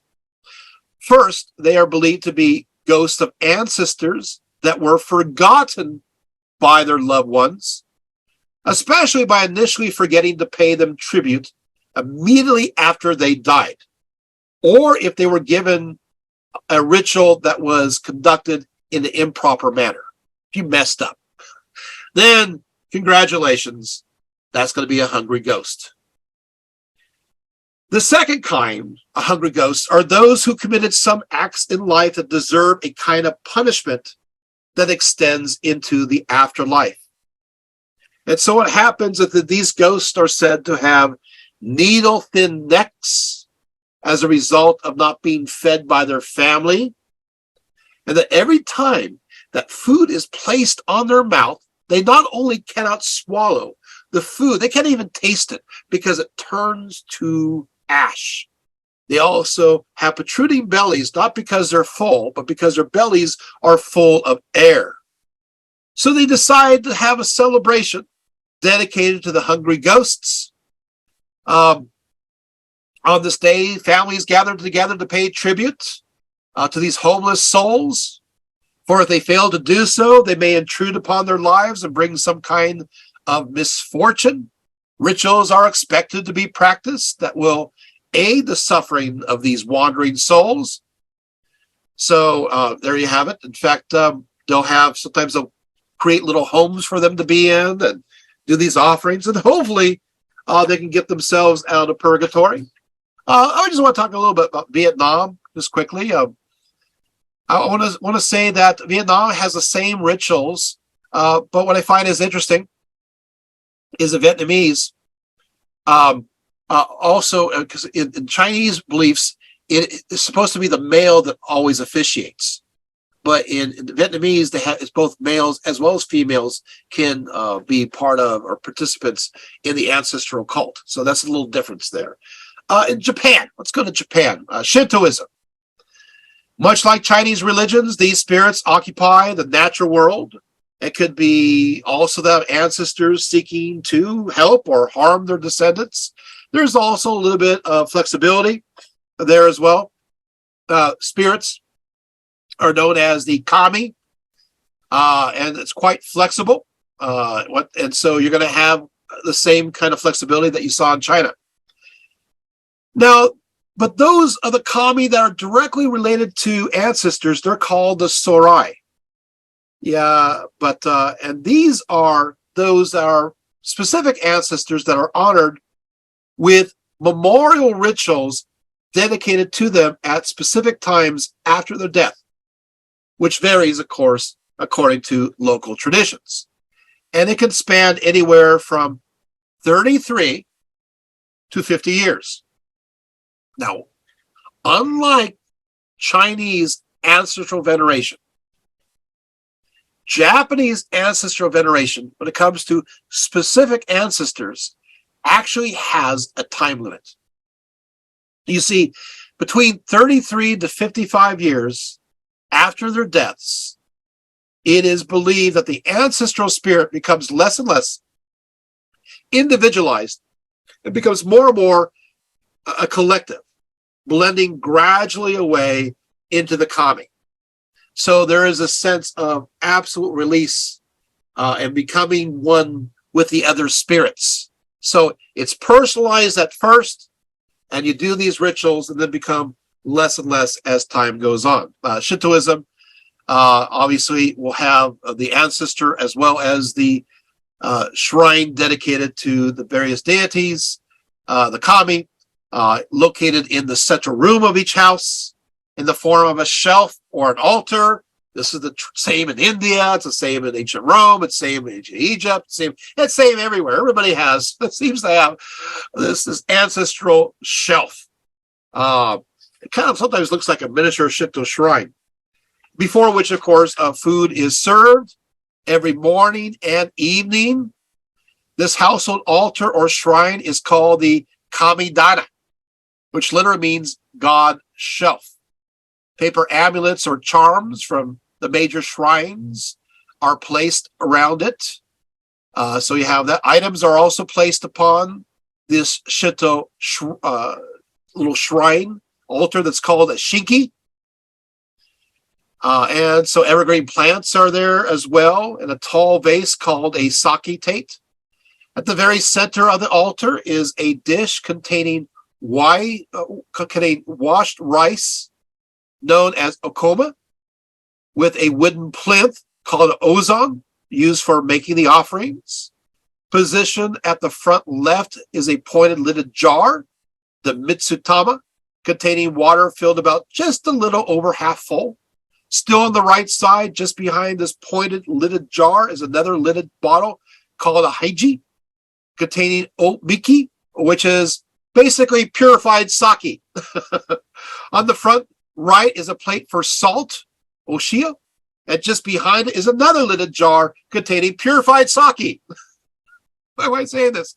So you basically give the ancestors a double-fisted sake. Once again, it's like, what? Sake? Wait, what? This is also another ritual that we see throughout the world, and that is giving alcohol to the spirits. And that's probably why alcohol is called spirits. Because you drink some alcohol, what's going to happen to you? You're gonna feel like you're possessed. You feel like you're out of control. And ancient humanity thought maybe you are out of control. Maybe you are possessed by something, right? So it's believed to have that same kind of power. So spirit feeding spirit. So remember that. In some other cultures, you can see that with rum, right? So there is a festival called the Obon or Bon Festival in Japan. It's dedicated to honor the spirits of one's ancestors. It is during this festival that family visits and cleans their ancestral graves, as well as of course, revisit the household altars. Once again, same as China, same as everywhere else in the world, right? So there it is. You also have, by the way, people wear kimonos during this period of time. The last day of the celebrations, you have this beautiful day of the floating lanterns. Again, here paper lanterns are lit and then set down the nearest river. These lanterns represent the spirits of the ancestors as they symbolically return to the world of the dead after the celebration. And of course, fireworks soon follow. This is a beautiful, beautiful celebration. I want to tell you, I know we're running out of time. We actually ran out of time, but I got a few more. I just got to tell you, I had some cool ones. I'm sorry. These were so good. Northern Thailand. I have to tell you, the Northern Taiwan. In Northern Thailand, ancestral spirits were honored during a festival known as the Spirit Dance or the Ghost Dance, which includes offerings for ancestors through spirit mediums. So what happens is on the first day, it's called the Day of Preparation, where participants prepare the offerings and they construct what is known as the dance pavilion. They make a pavilion dedicated to the the dance, which of course includes spirit possession. And it's very specific how they put this together. 62 bamboo poles, each have an important meaning, with 6 posts in the center representing the 6 senses, 32 posts symbolize the 32 parts of the human body, and the final 24 posts representing the number of Sangha meetings in Buddhist history. So, each of these poles have a meaning. Now, anyway, at the end of the day of preparations, the ancestral spirits are then invited to the party, and they're invited to join them at the spirit house with a selection of offerings waiting for them to consume. So you have the spirit house, you're inviting them here, but more, because what happens is that these supernatural visitors also include spirits of the house as well as the various regions. So you do have other spirits invited, but mostly ancestors. On the second day, this is filled with unbridled celebration. There's plenty of drinking of alcohol. You are getting really drunk. And people are smoking cigars. And at this point, the spirit mediums, known as the Maki, dance nonstop. Families will also perform many specific rituals dedicated to the ancestors. Now, the word Maki means ride a horse. It is believed that the spirit of the ancestors climb on top of the dancer, much like a rider climbs upon a horse. The dancer then hears this loud slapping noise in the ears and suddenly becomes possessed. After that, they're dancing as possessed and speak whatever the ancestors wish them to say. After that, they are placed into ritual outfits that best connects with the spirit possessing them. After that, the mediums begin to dance in a slow manner, but will often then build in momentum. And then family members join in the dance, moving with the spirits of their ancestors. So you get to dance with your spirits, with your ancestors. You drink spirits and you dance with spirits. There you have it. I thought that was really interesting. I'm going to sneak a few more in here. Of course, you have Madagascar. Why not? Madagascar, they have a very elaborate ancestral cult. In fact, about half of the country's 20 million people follow their ancestral religion. And so there's a relationship between the family living and the relative ancestors. It's a very close one. These ancestors are called Razana. And in this case, they are believed, the ancestors are believed to constantly interact with the living and even intervene in their affairs. They don't go away. You don't have to call them. They're always there. They're always with you. This means that whatever relationship you had with a family member, it continues uninterrupted after they have died. And that just like anyone living, if you ignore them, they're going to be sad or even angry. So you're supposed to get this. You're supposed to act as if they didn't die, because they didn't die. They're always with you. And so you act as if they are with you. Always. To the end of your life.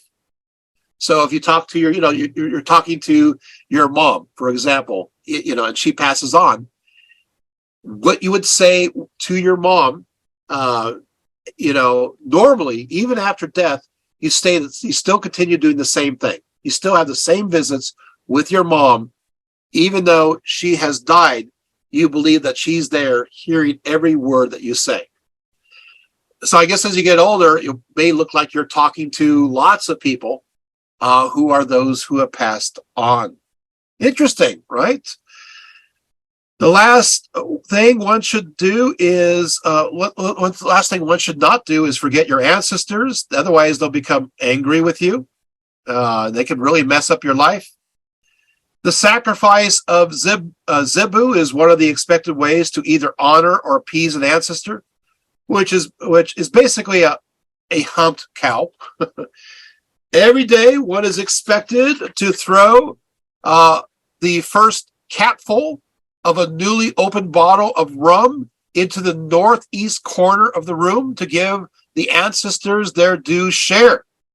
So you got to give their due share. So respect for ancestors is always there.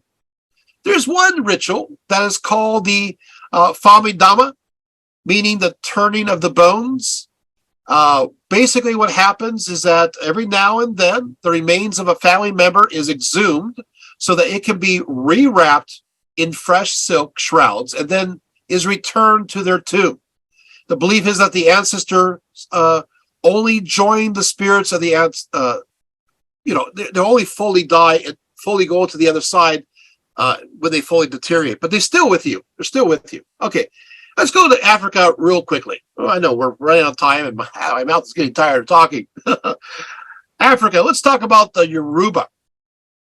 The Yoruba, of course, what they believe in this belief system is they have, of course, the supreme god known as Olorun. And there's the sacred realm of the Orisha. But below these two levels is a third that is associated with the ancestors. Not everyone who dies can become revered as an ancestor. Family ancestors continue to live on because they lived a good moral life. So there's an ethical aspect to it. If you live a good moral life, and the longer you live, so a long life is a sign that you have been good. So the good don't die young. Amongst those in West Africa, the good die nice and old. And they've been so good that their power, their energy, then continues into the next world, and then they become those ancestors. So it's important to be good, right? So typically, ancestor spirits in West Africa have three ranks. You have the spirit founders of clans. You have those who died before the genealogical records were kept, and the known dead. And of course, each clan has a mythical pair of founders. We can go into that. But what I find is interesting is, once again, just like we saw before in Thailand, is the idea of the sacred dance. So what happens here is that there's another celebration. I want to make sure I get to this. Family ancestors are often represented by an igungun, who are masked dancers. As they dance, the igungun become magical conduits of communication with the family ancestors.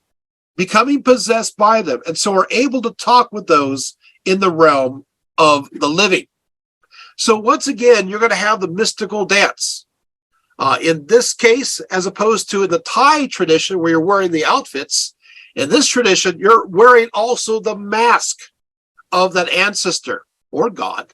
And as you dance, you're filled with adrenaline. The ancestor moves through you. You're going to see the same idea in the Americas, right? You can see the same idea is it's almost like how you dial the number, although we don't dial, we tap the number nowadays, right, with our cell phones, is how do we call in a specific ancestor or a God to possess us? What we do is we have to wear a mask or an outfit and then go into some kind of ecstatic expression. Sometimes it includes the drinking of alcohol. It sometimes includes dancing. And oftentimes it includes both as one. And so, in a sense, you're dialing the number or you're tapping the number saying, hey, see the mask I'm wearing? You know, see the outfit I'm wearing? I want you to enter me to talk to everyone. And you saw, of course, remnants of that even in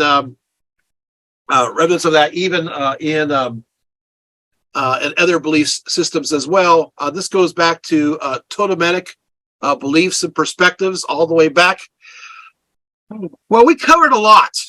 We covered a whole lot. And believe me, I could just keep on going, but I got to stop. But one thing I want you to leave understanding, and that is despite the diversity within Ancestor and Veneration, they are much the same in intention. The commonality throws me off. It shows this that the human spirit, is so similar in many different ways, even if there are no connections between them. And that is that there's this belief that your ancestors go on, but because they are connected to you and to your family, they are more interested in what you do in your life. There's a personal interest there. And because they're on the other side, they have access to some kind of knowledge or power or understanding that can help you on this side. So what you got to do is you need to have a conversation, some kind of communication with them to help you, right? To assist you. But there is a contract. You know, if you do this for me, I want you, I'll do this for you. There's this contract. So the idea is that basically, all right, if I venerate you, if I remember you, if I do rituals for you, then you will do this for me. You're going to help me in this life. You're going to give me some insight. You're going to work some deals on the other side. And so there's this contract between them. You see that? There's something more though. In many of these belief systems, obviously, there are those who don't quite fit as ancestors. But when they are not remembered in so many different cultures around the world, they're not very happy. And there's ramifications for forgotten spirits.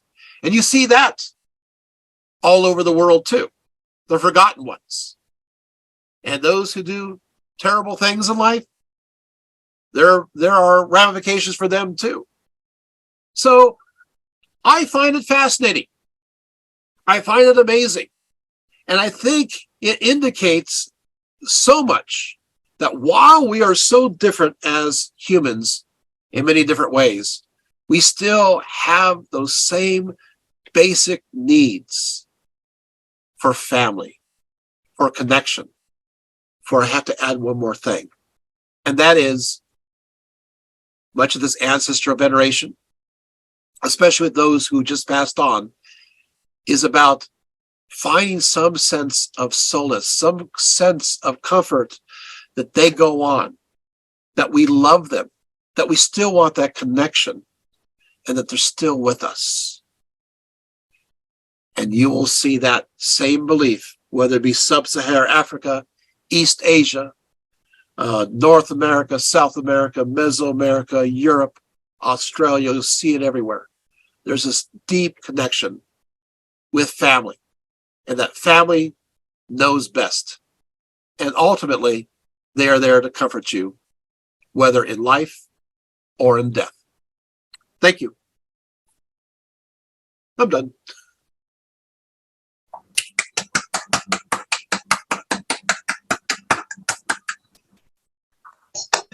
Okay.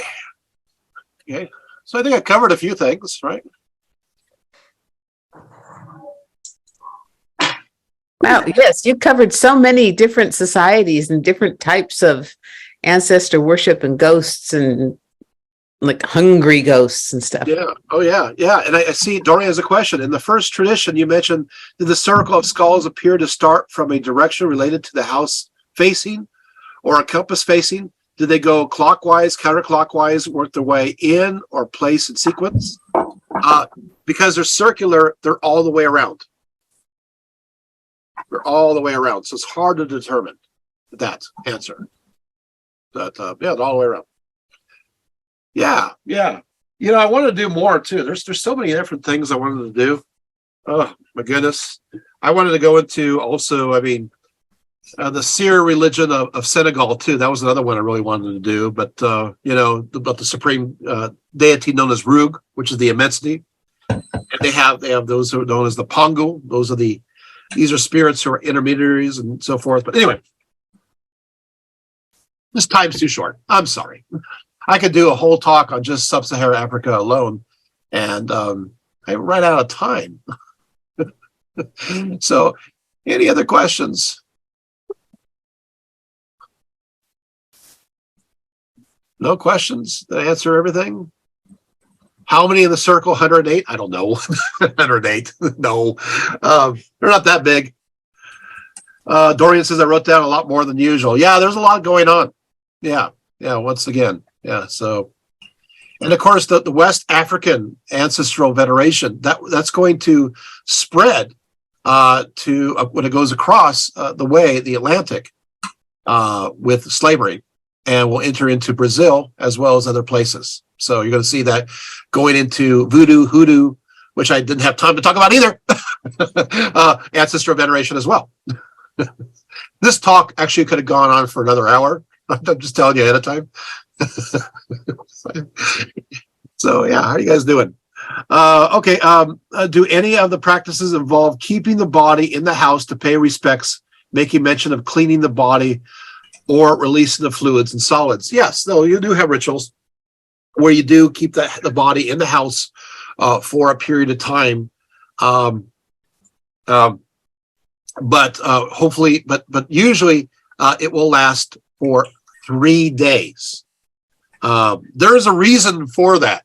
And it gets shorter in certain countries because of the climate and certain seasons. But you don't really want to have a body in the house for too long, if that makes any sense. But there is this tradition where it's 3 days. In fact, that tradition even goes into Semitic perspectives that you're not really dead until after the 4th day.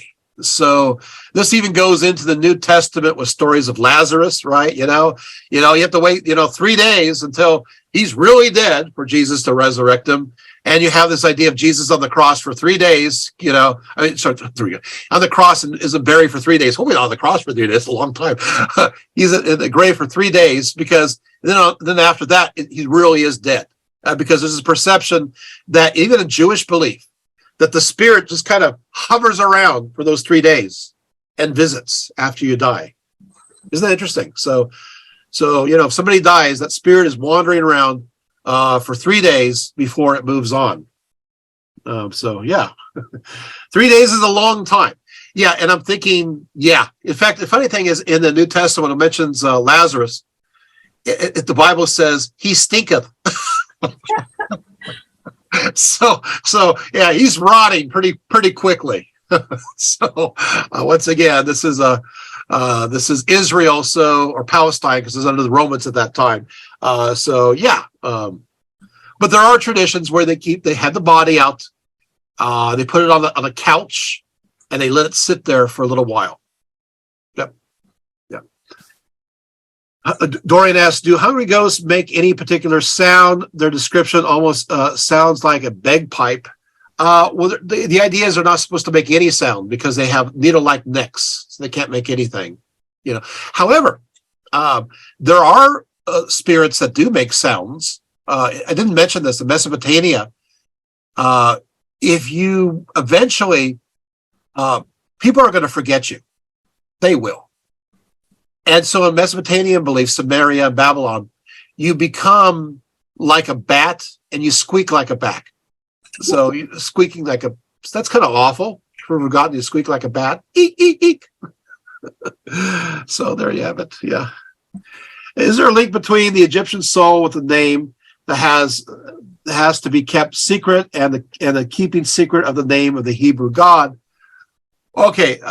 It also sounds like the musical Cats. Sorry, that was a joke. You know, cat has 3 names. Okay, no. Is there a secret name? Well, that is a whole other topic. I mean, that's a whole other topic when it comes to the idea of the Yahweh and the power behind it. For the Egyptian, your name is your name. There's not a secret name. It is your name, and that name is immortalized. It's protected by the cartouche, so nothing will come of it. You don't want to have a name without a cartouche or some kind of protection around it. So if you go to Egypt, you look at the hieroglyphs, you'll realize names are protected for a reason. Because otherwise you take the name, you steal the soul. Got it? But they want you to know the name. They really want you to know your name. Their name, excuse me. Direct object, whatever.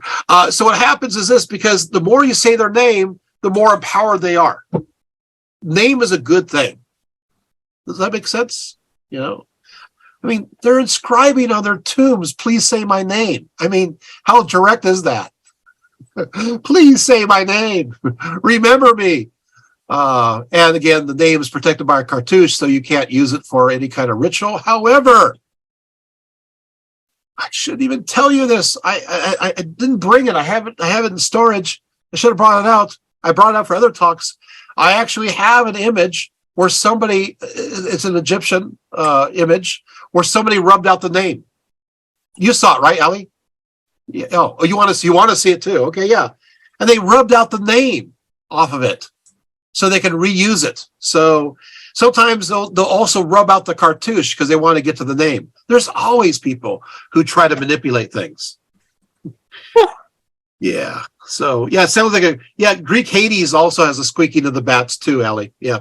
That's where the squeaking comes from. Yeah, the squeaking bats get the wheel. Wait, what? Oil the wheel? I don't know. Okay, bad jokes. Dorian, if you were in Chinese underworld being judged and were sent a lawyer on a hell note, would you prefer Johnny Cochran, Lucifer, Morningstar, or Atticus Finch? I gotta tell you, this is not a joke. People have burned an image of a lawyer. Seriously. For to be in front of the judging kings. Yeah, they'll see, my friend in his life, he needs a lawyer, and they will do that. For an image of a lawyer, and he will be there. I have the most entertaining reflection papers for my students, because who include Vietnamese and Chinese students. So who may be watching this right now, right? And you're going, oh yeah, I know one. My friend, my buddy, the most entertaining. I mean, the ones I hear from them, which I gave. Hopefully it's okay. Well, this is years ago, some of these, so we're okay. But yeah. So yeah, a lawyer, you can, whatever you want to give your loved one in the afterlife, especially for their journey. I think the car was a great idea. But I'm thinking if it's a real rough journey, would you want to have a car? Shouldn't you have something like a 4x maybe? Something that's really durable to get through to the other side. I laugh about this, and I have to be honest. I have people who do this, and they laugh about it too. I think we in Western culture get a little bit too serious at times. We do. We get too upset, like, sacrilegious. We should have said that. Meanwhile, they're busting the gut, telling me this. And they're like what? You know, he would love this. You know, so sometimes we need to relax. Seriously, and of course, dancing. I mean, that's great. Okay, we have more here. Jack Adams says. Thank you so much for the insight. Purely enlightening to see all these many different cultures with overlapping beliefs and practices. Thank you, Jack. Yeah, it is. In fact, I feel like a broken record at times. I feel like it's like, here's the same story, and yet it's thousands of miles away. Like, how is this possible? You know, the funniest one, and I love this, is that you feed your loved one who's passed away their favorite food. I mean, they all seem to do it. It's like, you know, and you know they're not connected, so they're just thinking, what am I going to do, you know, to make somebody happy? Well, they have a favorite food, they have a favorite dinner recipe, and I'm going to give them that. I think that really kind of softens my heart a little bit, thinking, hey, you know, people really love these people, and people love people with food, right? You know, manja, you know, the mom, I'll feed you. I can picture some of these tubes filled with all this food, you know, piles of it. And to be honest, they are filled with this food. So there you have it. Logically, if the circle protects the name and you scratch off the circle, you have access to the name. Yes, exactly. Yeah, exactly. And that's, sometimes they do that. It's like, duh, they don't think about that, right? You may want to chisel in that circle, that cartouche a little deeper, right? Make sure it's really, really deep. Didn't Isis trick Ra to get his name? Yes, that's one of the stories. Yeah, there was this trick, and she got that power, right? Take a chariot drawn by lions, please. Thank you so much. Yeah. Okay. Oh, yeah. Okay. So somebody wants to have a chariot drawn by lions in the underworld. That would work. I would go for that. Julian says, interesting that the concept of a circle continued into and throughout later magic. Yeah, as portals, as openings too. So to the other side. Now, once again, Adorian says, in ancient Chinese religion, how was the ancestor to be selected? Everything is based upon who you are, your merit, what kind of person that you happen to be in life is where you go in the afterlife. So, if you know, it's pretty open-ended. And by the way, there's a quote, I didn't quote it, I didn't read it, but there's a quote that I had there from a scholar saying, you know, it's very frustrating for scholars to study this because it doesn't fit within a Western paradigm. And there seems to be inconsistencies that we understand from a dogmatic perspective. And he went on, but you get the point, is that seemingly contradictions from a Western standpoint make perfectly sense to even the selection of what you're going to become in Chinese religions. I had one of my students said that his grandma became the tree outside his house. It's like, okay, you know, and you don't sit there and go, well, why is that? You know, why do you think it's a tree? And why do you do a veneration of that tree? He just felt it. There's a tradition in his family. There's others who believe it. Done. Right? But we are so focused on, let's make it into a dogma. Let's quantify it, qualify it. It doesn't always work, unfortunately. I wish it did, but it didn't, you know. Okay, so I'm referring to the ones sent to ask the ancestors for rain or to reduce rain. Oh, yeah, those, right? Yeah, you know, you mean congratulations, you're becoming an ancestor today? Probably because if you're on the wrong side of the road, I don't know. maybe, you know, you also have in society those known as scapegoats. So you have that culture too. So maybe you're not as popular as you should be. But the selection, although there are examples of those who are considered really good people that want to go and be a special vessel. So it's like, yay. I'm not sure if I want to do the burning or the drowning, but you know, every time they dredge, unfortunately, they dredge the various Yangtze River and Yellow River, they come across all these bodies.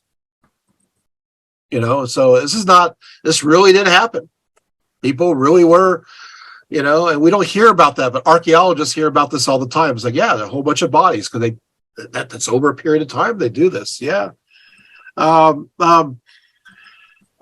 Samhain, with so many friendly dead being invited to join in on the meal, did the cook's skill dictate how many became grateful dead, or does that require guitars and good brownies? What kind of brownies are you talking about? The spirit brownies or the food brownies? Sorry. Okay. Sorry, I couldn't resist that one. I'm sorry. The cook's I don't know. What if the dead hate your food? What if you're a terrible cook? I don't know. It's a real good question. I don't have an actual direct answer to that. What do you think? Girl Scout brownies because they have cookies? Says Allie. Yeah, maybe. Yeah, I don't. All I know is that Samhain, and many do practice this, but sometimes not enough. There needs to be more of an emphasis having a meal with your loved ones. There really does need to be that. And again, do you notice that almost every single one of these belief systems have food as the center too, right? A meal, Again, you got to love that, feeding the dead, true, but also having the dead with you for a meal, a sacred meal. Of course, that idea goes into Christianity. Hello? Eucharist, communion, anyone? Aha moments, mind blown, right? Last I checked, that was supposed to be a special meal, the agape feast, right? Is this interesting? So, yeah, meals with dead, that's what you do. I suppose also the sin eater. Yeah, maybe, the sin eater takes up it had the wafer, puts it on the body, and, there's a Eucharist there, and, that was a great movie, by the way. What's it called? I forget the name. I have it. I love it. I have the soundtrack. Anyway, what is Kennedy Hell Note supposed to do for someone in the what is Kennedy? Oh, what is the Kennedy Hell Note supposed to do for someone in the underworld? Okay, so my Hell Notes. I know you're interested in these Hell Notes. If you're interested in getting the Hell Note, oh, can I tell you a sad story too? Are you guys ready? All right. I do have a terrible Hell Note story. Okay. So if you want to get a Hell Note, you go to Little Saigon and you can get it there. There's a little mini mall there, and you can, if you're in California, you can visit that. So many Vietnamese neighborhoods, you can get these Hell Notes. And when it comes to various images, it's just to sell Hell Notes. It doesn't have any special purpose. Although Kennedy, the idea is you're supposed to choose very positive people or images on these Hell Notes, either that or something that's sacred. And so Kennedy is looked up to in many different ways, and that's why there's no real rationale. But I'll tell you one story. It's a story I can tell. I had one. This is like a decade or more ago, and one of my I was actually doing a talk near Little Saigon. Yeah, it was interesting, right? Talking about ancient Chinese and Vietnamese religions. It's like I told you, I could go on and on this one. And I'm there, and I'm talking about the Hell Note. And one of my students, who's there, I don't know who's attending, her face turned white as a sheet. And I'm like, okay, what's going on? So she comes up to me afterwards, and she says, well, I'm Catholic. I'm Vietnamese, but I'm Catholic. And my mom and my grandma, they practice the traditional ways.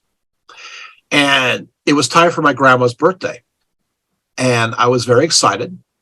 And I went to a store in Little Saigon, and I got this beautiful card, and I wrote on it, and I said, dear Grandma, I love you so much. And she gave it to her. It was this beautiful on Joss paper. It was a Hell Note. And the grandma interpreted it as, you want me to die, and die within the week. Yep. And she was, in a sense, she was disowned by the family. she was not allowed to go to the funeral because she did this misstep. So this can be serious, so this is a problem. So, and she felt awful about it. And she felt like something was always wrong in her life. She did pass soon after. She was, somebody went to my other talks too. Is this interesting? So there is something. Now, is this self-fulfilling prophecy? It may have been, the grandma saw this and believed it, affirmed it, and it happened. But in other cases, we got to be very careful too. Yes, I mentioned you can laugh, you can, enjoy things, but you also have to be careful when it comes to ritual. You have to do things. She probably should have had the foresight to know her culture enough to know that she's writing on a hell note. Yeah. Does that make sense? You guys got it? So there, sorry, that's a little dark way of talking. I'm not going to end the talk that way. We got to talk about something up, but yeah, so there are negative things, but there are other positive things too. In the right context though, however, the hell notes, can be something that's positive. It gives you hope that there's something good that can happen that you can do in the afterworld, and you feel like you're part of that process during that 49 days. You're part of the process of helping them to the other side, to pay off their debts in life, to give them gifts, to say wonderful things to them, to give them an altar, and it really is a beautiful way of closure. And by the way, this practice, if you're Vietnamese, this is part of your practices all the time. A large portion of Vietnamese practice this ancestor veneration. Yes, even through communism, this is a very strong mainstay. Yes, is that good? Right? Yeah. So any other questions? Did I cover it all? Did you guys enjoy it? Right? Did you guys? Right? Yeah. All right. So I guess we're doing another talk. I'm doing the sublime oracles next time. That should be coming up. And then I'm doing the Chaldean oracles. Oh, that's going to be really good. So you'll enjoy both of them. Apparently, I'm doing oracles. So anyway, hey, I talked about the bone oracles today, didn't I? Right? So here we go. So lots of oracles here. Oh, Julian says sublime, right? This is Ali. Julian says, ironic though that eating food is the one thing that can't be done in heaven or by spirits in Judeo-Christian and presumably Islamic traditions, though parables can be told where this happens to give moral or ethical lessons. Yes and no. It depends on that form of Christianity. You do have this idea in the book of Revelation where there is this meal and that food can be eaten from this tree in the middle of the New Jerusalem of the various fruits. And so the idea is, I guess theoretically you can take a bite of it, and you also have the marriage feast of the Lamb, which supposedly they consume, but maybe it's a spiritual, maybe it's metaphor, maybe it's allegory, or maybe it's just somebody else's belief system. So anyway, but you do have that. But yeah, I understand that. But Laurel says my questions were all answered, or answered. Sorry, not all answered. I don't think I answered all your questions here. We're done with life. Dr. Rietveld answered all the questions. It's like, well, good. I feel good.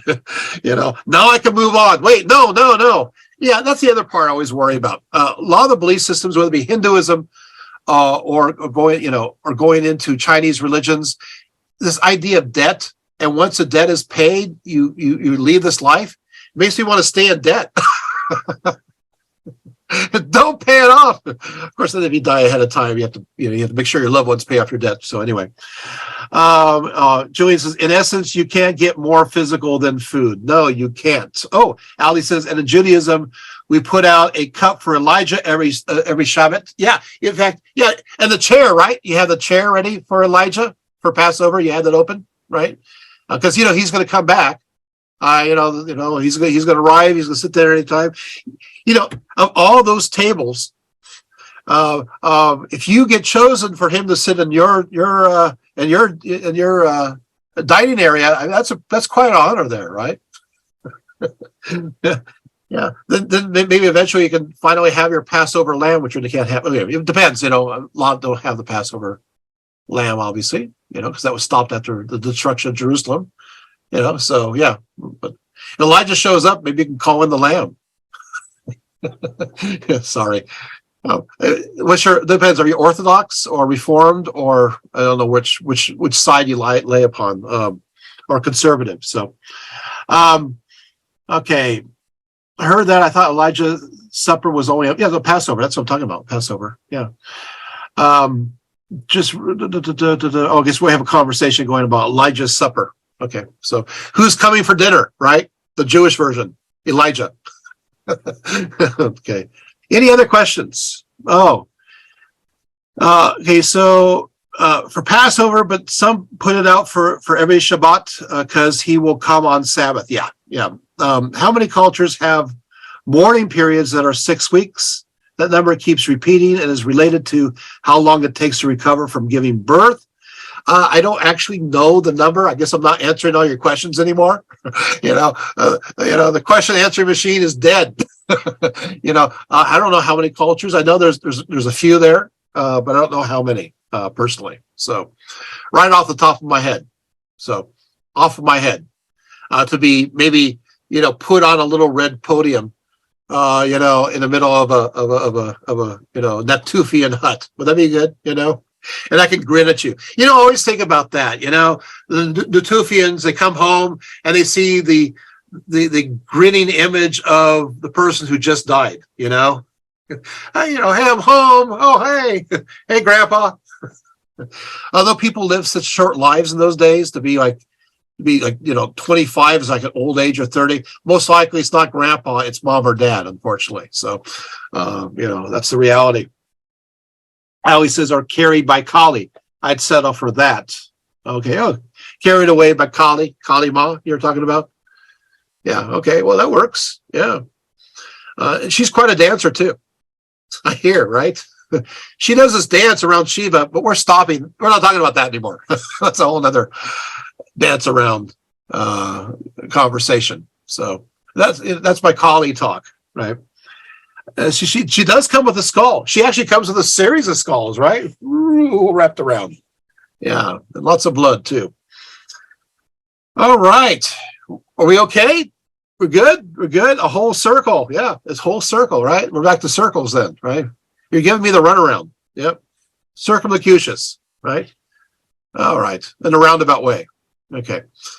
All right. So we'll circle back to that one eventually. So, all right. All right. So, okay. Laura says it might have been comforting to see the ancestral skulls, like looking at photos. I guess keep going. Okay, I know that we see it as morbid, but I think from their perspective, they may see what we do as morbid. What we do with our loved ones, we cast them out, we bury them far away. Doesn't seem right. From their perspective. For their perspective, it's like, well, no, they should be a home. We love them. They should be part of the soil that we're upon. That way they're always with us. Their sacred energy, their bones are amongst us, giving us energy, giving us the sense of legacy, of connection. So, Natufia may look at us like, well, are we crazy? What are we doing? We're throwing people away. So I don't know. It's all about perspective, So, now, of course, obviously, we wouldn't do that today because that would be called a crime scene. Now, I do have to tell you that if you are digging around your backyard or in your house and you come across a bone, I'm going to give you some advice. Although we do have a doctor here who may know better, but some archaeology advice. And that is, if you get a bone, if you have a skull, let's just say that you've disturbed it. If you didn't disturb it, don't touch it. Well, let's just say that you're digging around and the skull goes flying. So you got to pick it up now. What you want to do is you take the skull. This is forensics, and you sniff its nose. Why would you sniff its nose? Because the last part of the body to decay is in the nasal cavity right up here. You guys know that? So what happens if it smells putrid? That's a new death, and they call the cops. If it doesn't smell at all, maybe it's an ancestor long gone or somebody has passed on. I don't know, but there's a nasal cavity right there. So and that's the fun that we learned. I was there with a group of people, and that was actually taught to me from the Los Angeles coroner at in LA. So do the forensics team there. So I guess it's called sniffing the skull. So I don't know. I don't think too many people sit around sniffing skulls, though. They probably think you're crazy. So what are you doing? Also, it's kind of macabre to put a skull that close to your face. But anyway, that ever happens to you, there you have it. Yes, human bones aren't illegal to possess in California, as long as you can prove where they came from. I'm sure some company exists to clean up the body for home display. Yes. I have been approached before by a student saying that he was digging in his backyard. He was from East LA, saying he came across a skeleton if I wanted to come over and to take a look at it. And I told them, no, call the police. So, but I don't know. What happens after that? The police will determine if it's old or not, and then they'll call the coroner, and in many cases they'll call the archaeologist if it is. Does that make sense? And I know somebody, my daughter's boyfriend's sister works in that area of forensics, and so then she's called to the scene and takes a look when it comes to if it's archaeology. Is that fun? Too much information? Yeah. Okay. All right. Wow. Can't believe you have me talking along. It's like 10:32. We're still talking. So are we okay? Do we cover everything you wanted to know? Everything you wanted to know and more? Dorian says, just more ancestor veneration, the ritual of calling the LAPD to call the coroner. Yes, it's right. It's another ritual. Yeah, it's like if you come across any skeletons at home, skeletons in the closet, call the police. Actually, or just call your best friend and then call the police. Decide whether or not you want to call or not. So that's another question altogether. It's like, hey, who is this? Maybe, and will we be implicated? So I don't know. I'm sorry. Just thinking rationally, I think the first thing I would do is call somebody I know and then call the police. I don't think I think that's a smart thing to do. Always go with the buddy system. Always have a best friend that you can bury bodies with. Oh. So okay.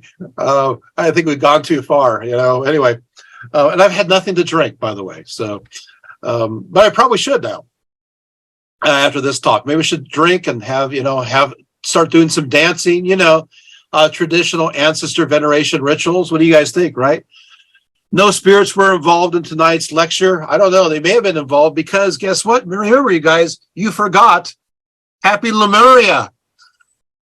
That's right. We are actually celebrating on that day. Actually the most important day of all. So go out and get your we'll throw a little rum in the corner. I'm wanting you to go like this, and throw beans out the door and banging some bronze pans. Come on, you guys, get in with this. You got to keep those evil lemurs and those unwanted spirits away from your home.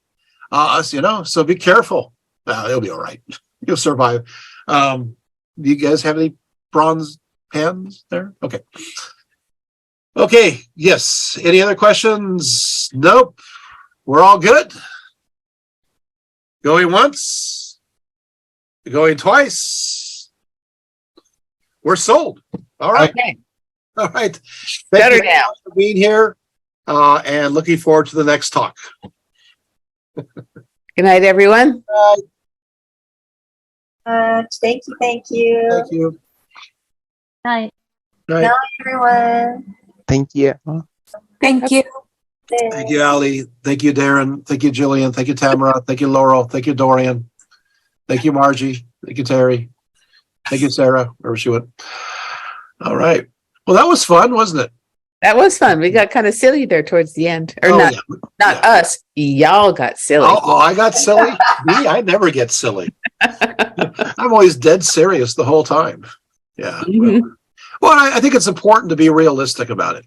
I think that is that yes, there's a sense of solemnity, but there's also a sense of fun too. Mhm. And I think we forget that. I think we get too uptight at times. And again, because I teach a world religions course, they have to write 5 reflection papers every semester, and you do that, and you think yourself, I have 30 to 40 students, and I've been teaching these classes for a couple decades. You get a lot of insight from students from all over the world, and they tell their stories, and so I'm filled with these stories. So it's like how do you know? It's like because I've read them for my students over and over again.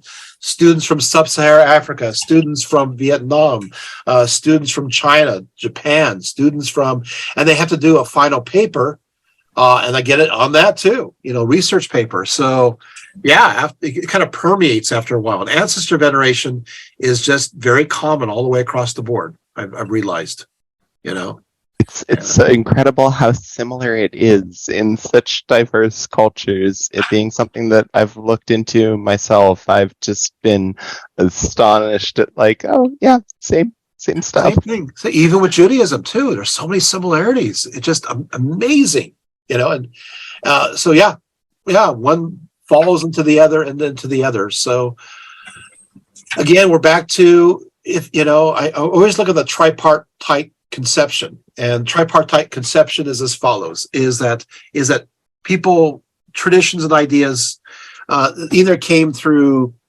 oral tradition, through the migration, or number 2 is through common phenomenology. It's just that we, because we're human, we understand things in a similar way, and so things are come about not necessarily connected to one another. And so that's what we have with ancestor veneration, is these ideas they didn't steal these ideas from the other, many of these. Sure, there's connections between Hinduism and Buddhism in here, but when it comes to places in South America and sub-Saharan Africa with East Asia, no, there's no connections. It's too far. So that's the second one. The third one is a mystical spiritual connection, or all, which academics don't talk about. So we go for the first 2. Is that making sense? So it seems like it's about common phenomenology. And so we learn more about our intrinsic humanity as a result.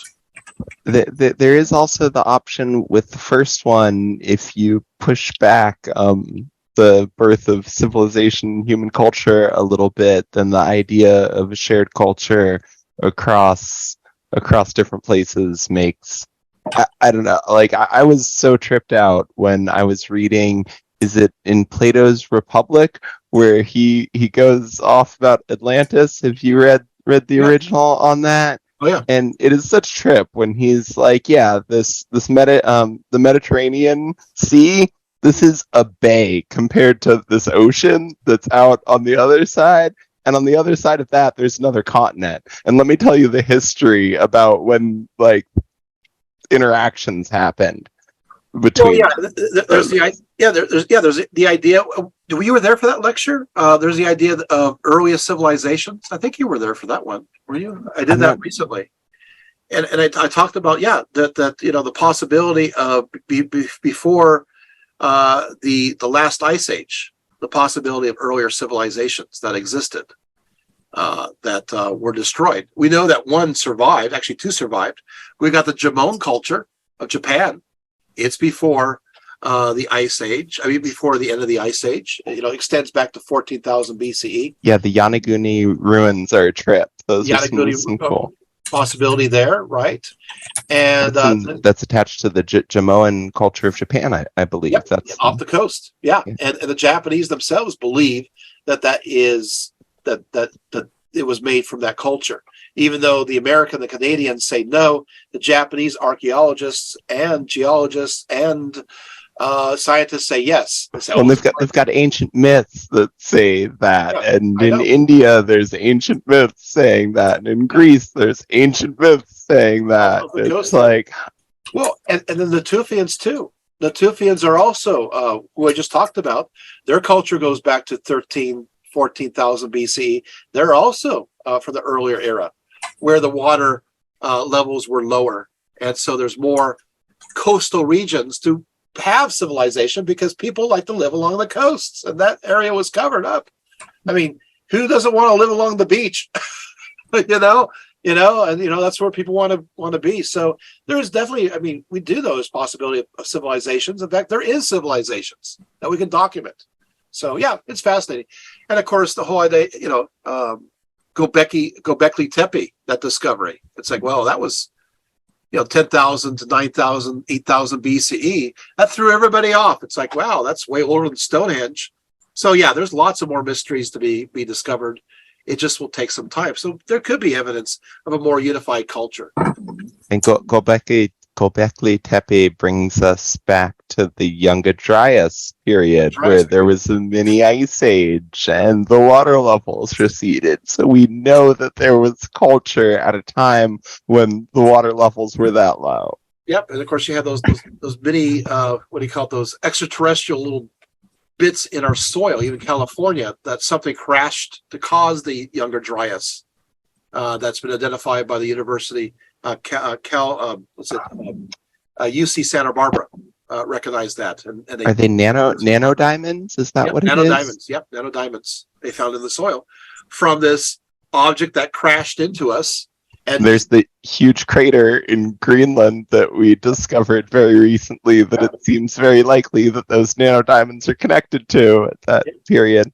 And then, of course, there's an earlier one, of course, obviously, the Yucatan, right, with connected to the dinosaurs and so forth. So, yeah, we have things dropping on us all the time. So, but there's possibilities. That's way too earlier. Otherwise, we'll go into Doctor Who and the dinosaur people. So that's all. The Saurians, what are they called? I don't know. So, all right. Get into Lovecraft territory there. Yes, Lovecraft. Yes, which I do teach too. So yeah, I watched that lecture as well. Yeah. Oh yeah, Lovecraft. Oh yeah, that was fun. Yeah, That was a good one. All right, good stuff. Well, great having you all here. And I would be down to share something a bit more personal in relation to this topic. Okay. That I didn't want to talk about on recordings, but so my cat Chronic, I had a cat named Chronic, and he got hit by a car, unfortunately, and passed away. And I skinned him, and I have his pelt. I've got a little altar for it, and I have cat food and water with his pelt there. And so it's interesting, like the idea of keeping like skulls in your homes and stuff like that. To me, it's a way of, it's not morbid. It's like a way of connecting with him and with the whole cycle and keeping his memory. And like, yeah, I don't know. It becomes a very touchy thing though to get into in today's society because. Well, yeah, no, I have a friend in the Netherlands whose beloved dog passed away, and she had it stuffed, and it's in her home.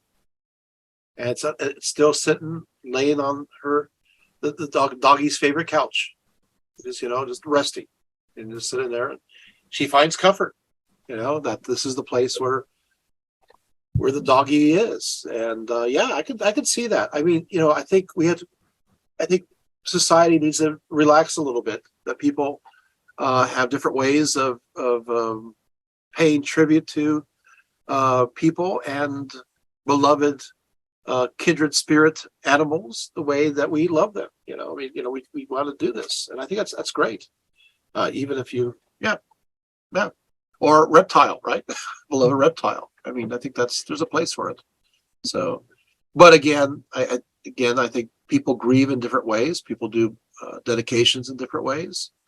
I do like the idea of having a big tent party, though. With lots of drinking and dancing. I don't know. That sounds kind of cool. Oh, that's what we'll do for you someday. Yeah, just they'll be like, he doesn't look like he's Northern Thai. And, well, we'll have yeah. Well, okay, but that's what I want. So my friend Arissa's half Thai, so I can say she help do that, but whatever. There's that Thai. Julius is not sure if you saw the question just above. Which one? What are the similarities between ancestor worship and Judaism? Okay, well, there's a lot of when it comes to obviously the importance of kinship, of family.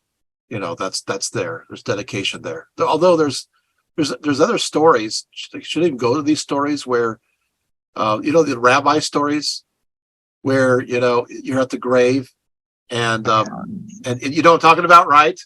And they're uncomfortable, because they've not been very good in the underworld. I mean, Sheol, and so they have to readjust them. So currently we're in the counting of the Omer, and we just celebrated Lag BaOmer. And during Lag BaOmer, the gravesite of the Ari is in Sfat in Israel, and such huge crowds at that gravesite to people trying to daven who are there to pray at the gravesite of the great Sadiq, the great sage there. And it's so many people that it said that on Lag BaOmer, even the Ari isn't at the Ari's grave. He goes somewhere else to pray because it's too crowded there. Yeah, there is that reverence for family and for kin and for various figures. So yeah, so in many ways that what I talked about is that they use the word Yahwehism. Not sure if I like that term. I have about two reasons why, but I'll tell you that's later. Yahweh sought to supplant the ancestor veneration and take its place, and that was officially the idea. But I think ancestor veneration in many ways still continues in another form within Judaism. I guess that's the best way to put it. But I'm not answering the question, but I am. So that makes sense. What do you think, Ali? Oh, so I did have a thought in regards to your comment earlier about the translation of the necromancer thing. Yes. That Yes. that maybe like what came to my mind is, asking them to do things is not okay.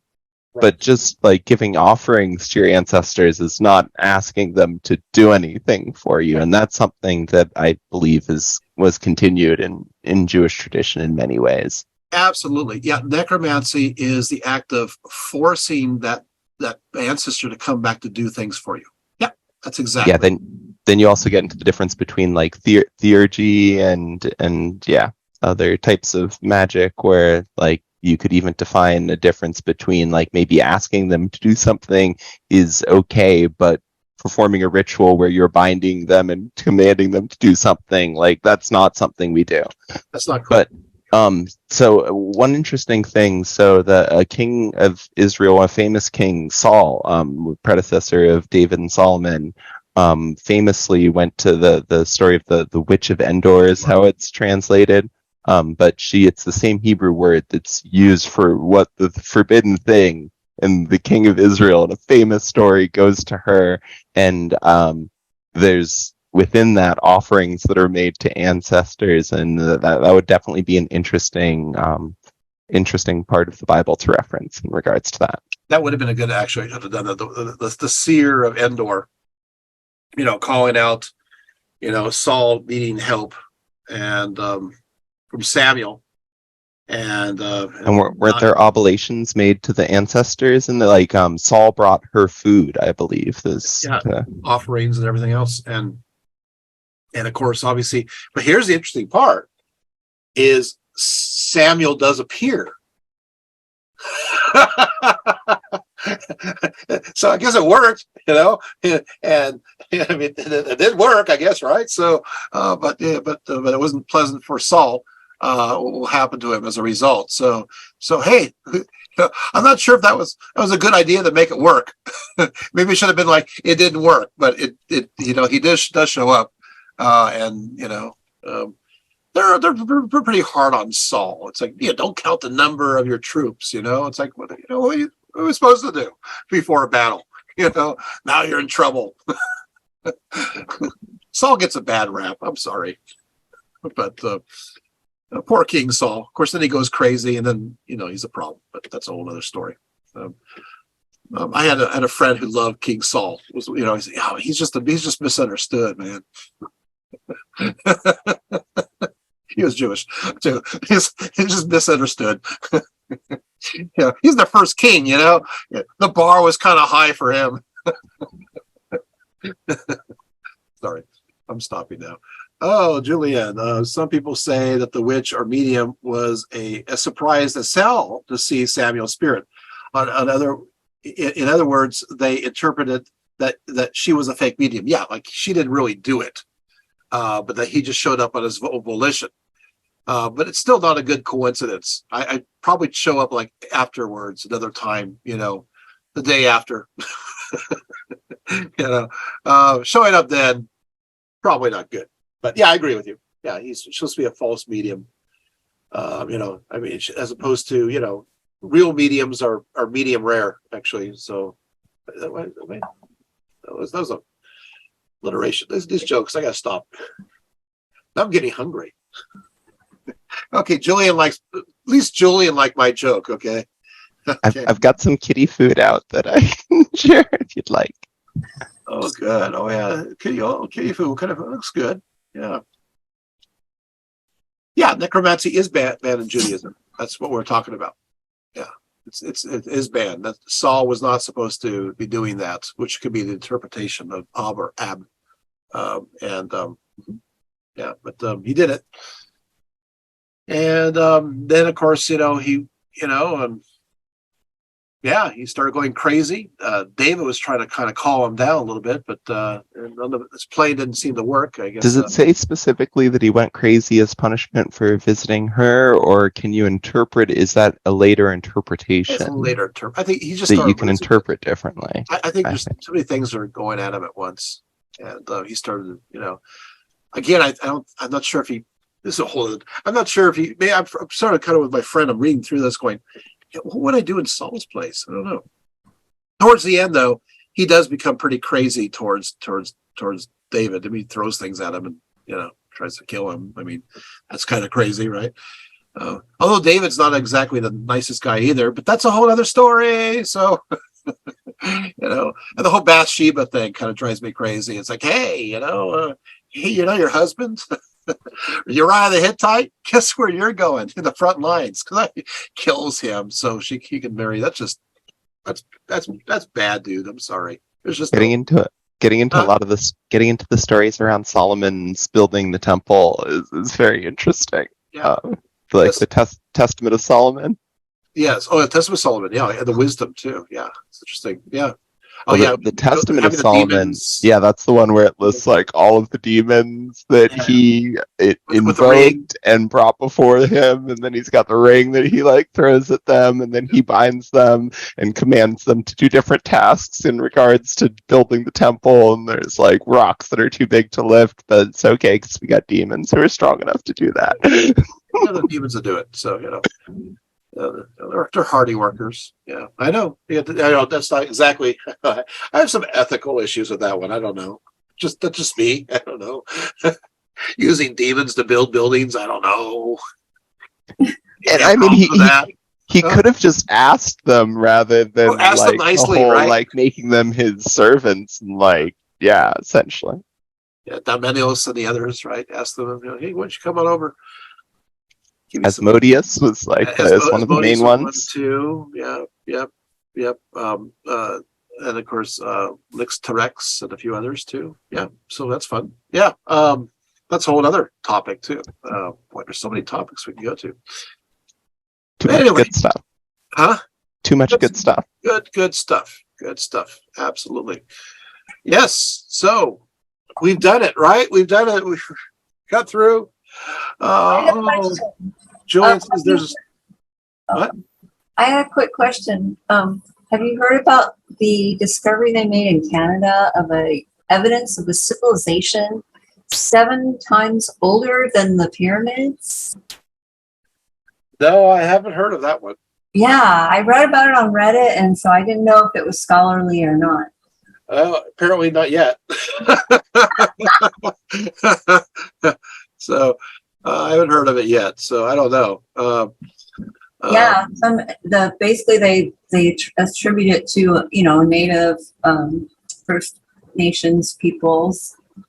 Yeah, I mean, it depends on the civilization. I mean, there were civilizations pretty early in the Americas, but I haven't heard of that one. Okay, The Canadian one, no. Yeah. well, it becomes scholarly, I guess, So before I get excited. Well, no, things are no. That's the beauty of being an archaeologist is that we have to always be humble. That's a joke there. No, because every time we think that we know it all, somebody goes, "Hey, look what we just discovered," and our theory goes down the tubes. That's like, that's the reality. It's like, we do all this work, we find all these things, we think we know, and then somebody in the trenches discovers something that predates it, a whole other civilization, and then we have to reassess, spin around. That's just what's the word for when you're doing the driving and it has to calibrate? What's that called? That's what I have to do all the time, with archaeology. They're always discovering something new. We got another question here. There's a story. Polytropos? Is that the word? Polytropos? Is that the word you were looking for? No, not that one. That's a good one, though. I was thinking about like re-engaging or something. I don't know. That makes it more interesting to me. Makes our archaeology more interesting. Well, that to me is always an adventure. It's always, yeah, I agree, Darren. It's always something that, we don't know it all, but we we're the first ones to discover something. And I wrote a book that concerns a discovery that was brand new. I discovered. And that is what is exciting about it, is that every time you do an excavation, you will discover something that's never been seen. Yeah. Every day. You'll discover a coin, a pottery shard, part of a wall, a sculpture, but you will discover something. And sometimes that discovery changes the world. And that's what makes it exciting. Every day is an adventure. Yeah. So it's worth it. So it's worth doing it. It's also, of course, archaeology is not only just the digging, it's the researching afterwards, assessing the evidence, going through and making these connections. And all of a sudden you have this aha moment, like, wow, this is connected to this place way far away. And they had, huh? Yeah, because it's like you discover, because you realize that when people trade, you find bits and pieces of these trade items. You go, wait a minute, they're trading 1,000 miles away. How in the world did this get here? Yeah, exactly. It's exciting. So for me, So I put a link to the discovery. Okay. It's on some island off of British Columbia, and it's referring to the Hail-to-Suck people who were supposedly there during the Ice Age. They managed to survive the Ice Age on this island. Oh, that's cool. That's pretty great. That's what they're saying, and there's like a whole article on it. So it's just 1,000 years older than Giza pyramids. So it's from the 4,000s. So yeah, it's a pretty old. Wow. Yeah, I guess the ocean was frozen over and food resources were dwindling, but they found this island where they could survive in British Columbia. That is cool. Well, it looks like a village, so it sounds like it could be plausible. So gotta keep an open mind. You always do. Yeah, they got pictures and video and everything. 10,000 years before Giza, would that be like 12,000 BC? So yeah, that would be during of course, the Young Dryas. Younger Dryas. 9,000. So this is before the Young Dryas. So yeah, so we're looking at something that survived. But Okay, that's right. Younger Dryas is like 12 before present. The Yes. before present thing throws me off so much. Yeah, the BP, I know. It always threw me off too. It's like BP before your present time, and you have to immediately take out 2,000 years. I know. I did that too. I'm going looking at that going, my eyes kind of blink. I'm like, wait a second, it's BP. It's not BCE. Yeah, people like doing that. That's good. Yeah. Julian says there's a story of Shamir worm that splits rock. The demons told Solomon about the Shamir worm. He needed a way of doing so without iron, as iron is used in war, but temple was a place of peace. So you can't use iron. You have to use some other way to cut the stone. Okay, got it. So king of demons, Ashmedal, not all the demons, right? Okay, yeah, okay, yeah. So we have these multiple conversations going on here. Okay, I was quite intrigued. He says, Julian says, by the earlier comment on the shot that he comes on Shabbat. So I tried Googling Elijah Shabbat, but I can't find anything that really says anything about that. Says Jillian, about the Elijah showing up at a Shabbat. So that's in it's a Kabbalistic tradition, Yeah. and so in let's see, like Eliyahu Hanavi is the song that's like traditionally sung on Shabbat, which comes from the Kabbalistic tradition out of Sfat from the Ari, is I believe the known origins of that tradition. If it dates further back than that, we don't know. Yeah. Let's. Yeah, the Orthodox follow that though too, right? That's where like all of Judaism today is essentially derived from that tradition. That was, I want to say, like the 1600s or so. Yeah. Yeah. So I mean, you have that. I know that Orthodox will do that. Have that Elijah chair. That's there. So if you're Reformed, not necessarily, but or conservative, I know the Orthodox do that. So yeah, it's just sometimes it's so common. Mostly Hasidic. The Hasidic community is the one who's very into the Kabbalistic traditions and has kept those alive for the most part. Yeah. Like the Hasidic and Chabad is a great reference for stuff like that. That Leonard Nimoy. Leonard Nimoy. He's Orthodox, you know that, right? That's the hand sign. That's the priestly gesture. Right, the Shekinah. The Shekinah, right? Yeah. Shekinah, the presence, yeah. Presence of God. You got to, because Leonard Nimoy, who became Mr. Spock, peaked during a ritual. They're doing this. And then Shekinah gets interpreted in Kabbalah, like specifically through like Moshe de Leon of Cordova in the Zohar, and where Shekinah is the divine feminine, and it's all about the interplay between the divine masculine and the divine feminine, and that is again the known origins of the tradition according to the traditional explanations. That goes all the way back to Rabbi Shimon Bar Yochai in the 2nd century CE. In Judaism, that it was an oral tradition that was kept alive, and that at that point it finally got written down. That's great. Love hearing that. Going through the Shekinah, I've actually done some talks on the Shekinah, the presence of God, the indwelling presence. Of course, in English, they'll translate it as dwelt. It's like it dwelt with us. Okay, well there goes that. We lost that meaning. It's gone. He dwelt with us. Just dwelt. There's so much depth of meaning in the original Hebrew that just gets lost in translation, especially because the translations into English of since Judaism was not primarily an English-speaking religion, or the people practitioners were not primarily English-speaking, the translations of the Torah that ended up coming into English were essentially taken from the original ones, were taken from the King James translation. And so most of our translations are derivative from Christian translations. I believe there's the New Jerusalem Standard Bible, which is a good translation that's independent of that that if you're looking for a translation of the Tanakh that doesn't have as much Christian influence, but it's really hard to separate what comes from the Christian tradition is retro projected back onto Judaism from that with what is original to Judaism Absolutely. without going into like the original language and like all the history and archaeology. Absolutely. Yeah. So the Hebrew Bible has been Christianized to become the Old Testament via its translation.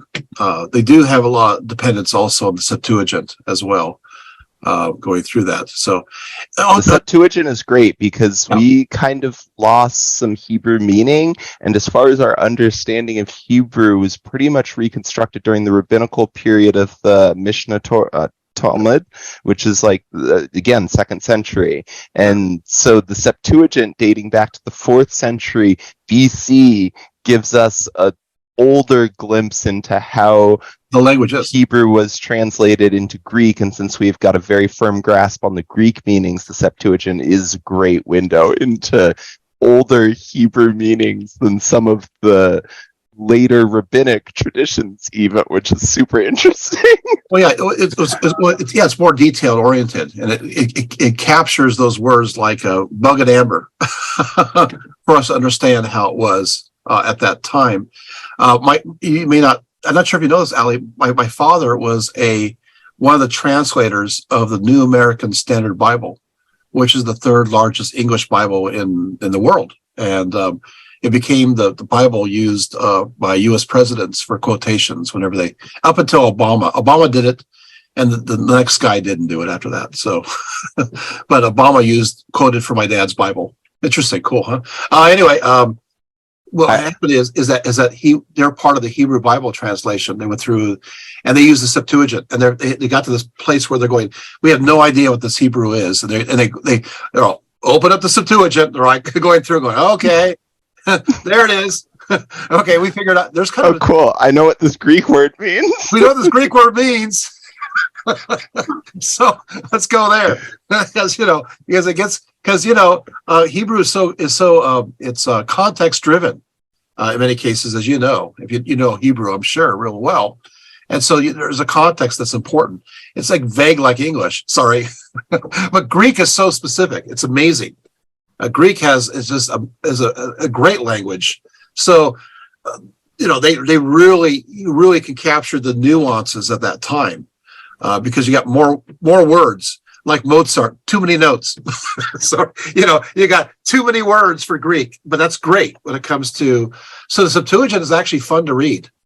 The Hebrew, you're kind of going, okay, we're getting it. We're getting the mystical meaning, but it can be a challenge. So hats off to you to be able to go through the Hebrew and understand the full depth of it. I'm trying to learn Hebrew and Greek, and Sanskrit has recently come up but at least it's super similar. Like Greek is like, oh cool, Sanskrit, I know that word from Greek, like maha, that's like magna, cool, matrika, that's mater, okay, cool, we got that, try, that's exact same word, equos, hippos, like cool, we're on point with horses. And they're all Indo-European. Proto-Indo-European. It's like clear. It's so clear. The apparent, like there's no way that they did come from the same language. But people will claim they're separate. Yeah, it's ridiculous. The roots are all the same. Julian says, I heard that Sanskrit has 22 letters, just as Hebrew has 22. Is that true? I have not learned enough Sanskrit to comment on this. I know Hebrew has 22 letters. I could name them for you, but I don't know about the Sanskrit yet. Yeah, I want to say that Sanskrit has more sounds, more letters than that. And it's divided, like I know that there's a difference between vowels and consonants, and then there's some combinations where it's like where it's phonemes that we would separate into individual letters, but they're like one letter in Sanskrit, and it's definitely a little bit different with regards to that. Yeah. I guess I don't know Sanskrit. I'm sorry. I never got to it. It'd be worth knowing. Absolutely, I would like to know Sanskrit. Maybe I'll do that someday. I want to go to India too. So I mean, that's a goal. But yeah, just for me, it's just Greek and Latin. Aramaic, obviously Syriac, Aramaic, and German and French. But my Hebrew is pretty poor. I'm sorry. So, Ali, you're better. I'm very low on my Hebrew. But I'm getting better, and it's good. I'm picking up on it quick. I've started reading I found a cool translingual Bible on YouTube where it does a verse in English and then Hebrew, and it's got the text in Hebrew, so I'm able to follow along with the Hebrew text and then get the meaning from the English. And so then when it's repeating in Hebrew, it's like, oh, cool, I'm picking up on that word. Yeah, it's not an easy language to learn, that's for sure. So once again, Syriac wasn't easy for me either, which is also connected to Aramaic. What's the deal? How old is Syriac? Is Syriac's older than Aramaic? Correct? Is that? Yes. Well, actually, it's hard. That's a hard question. So Aramaic can be earlier, and then Syriac comes out of that as a derivative. So Aramaic was the international language of the Persian Empire. But it was being slowly replaced by Greek, by the way. But what happens is that there's a local variant that in Syria of Aramaic, that's Syriac. So it's a local variant, and that's mostly used. Becomes quite a bit used in the 2nd, 3rd, and 4th and 5th centuries. The Syriac, Peshitta, and a few other works. A lot of them are religious oriented. So the question is, how far back it goes, and scholars still have a debate on that. So I wonder if Dorotheus of Sidon was originally in Syriac. I've heard that the original. So we have his Carmengia of Astrology in the Arabic that has survived, and the theory that I've heard is that survived in the Arabic, was translated from Greek, but especially with you just saying that and thinking about the area and the time frame, I wonder, Syriac would almost make sense if that was originally in Syriac. Middle Persian is also proposed as a language. Yeah, I'm also thinking maybe that's the language of Lucina Samosata.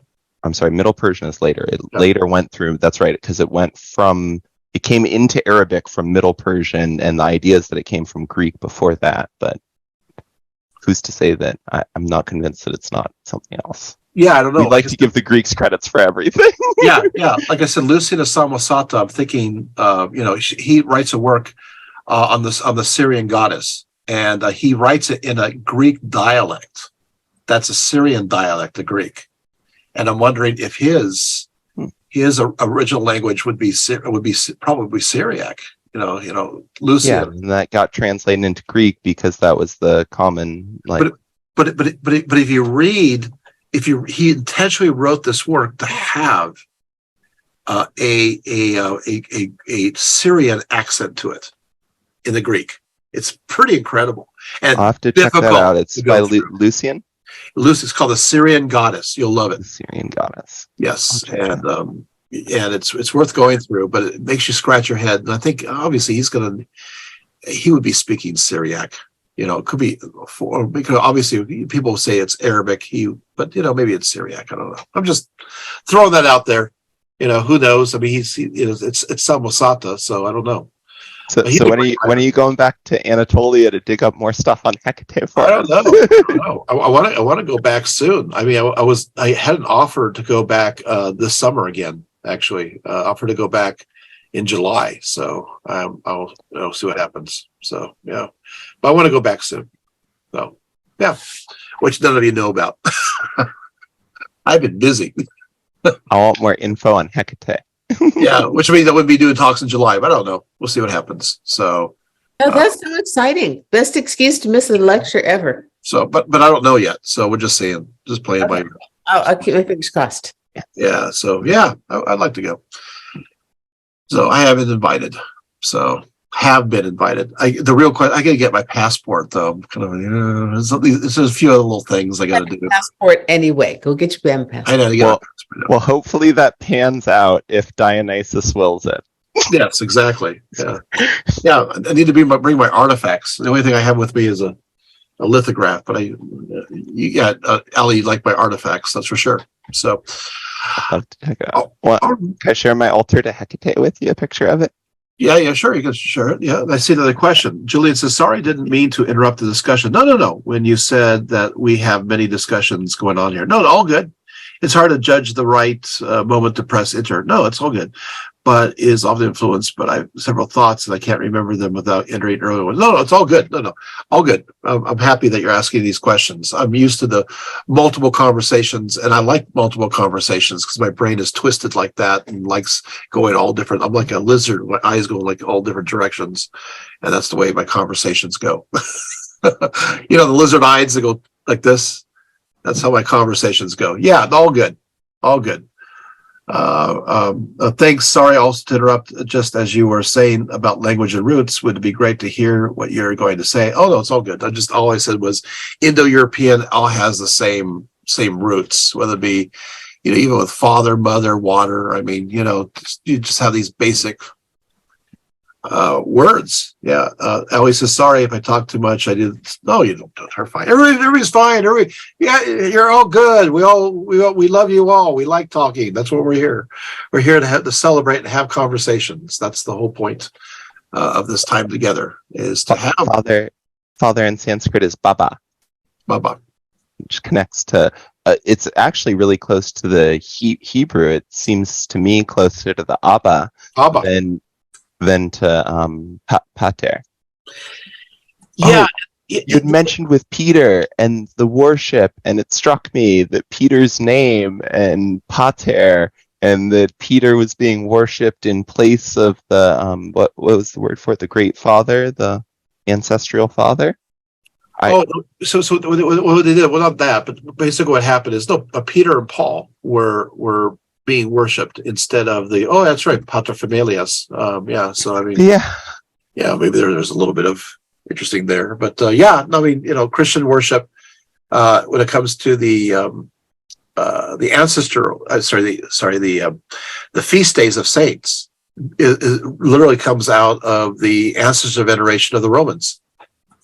It's a refrigerium of the Romans dedicated to the dead. So there's a direct connection there.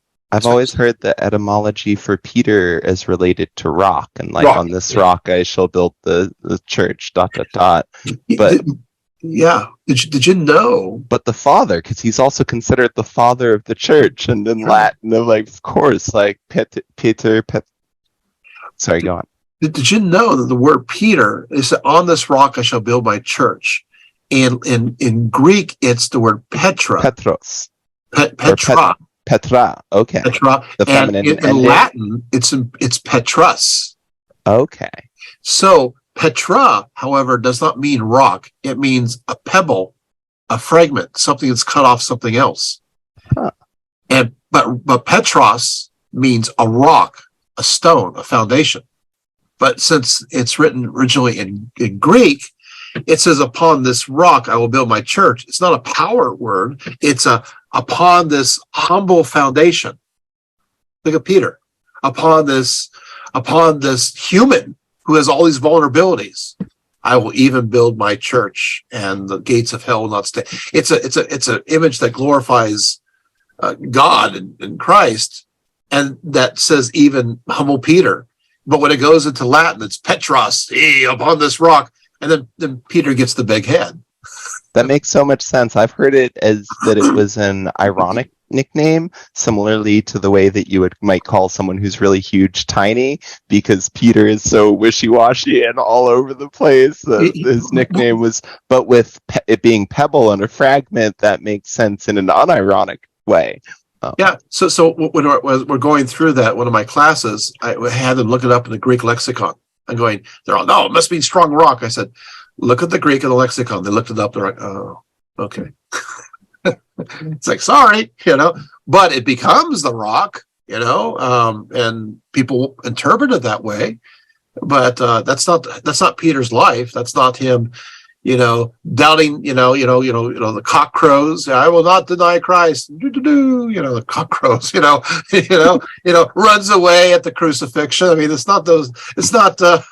It's not exactly. Doesn't make any sense in a contextual sense. Oh, he's Peter, he's great. It's like, no, he's humble, human, he's frail. So it's emphasizing the power of God. And if you're Greek Orthodox, you are reading it that way. So if you're Catholic and you go, upon this rock, the Greek Orthodox are going,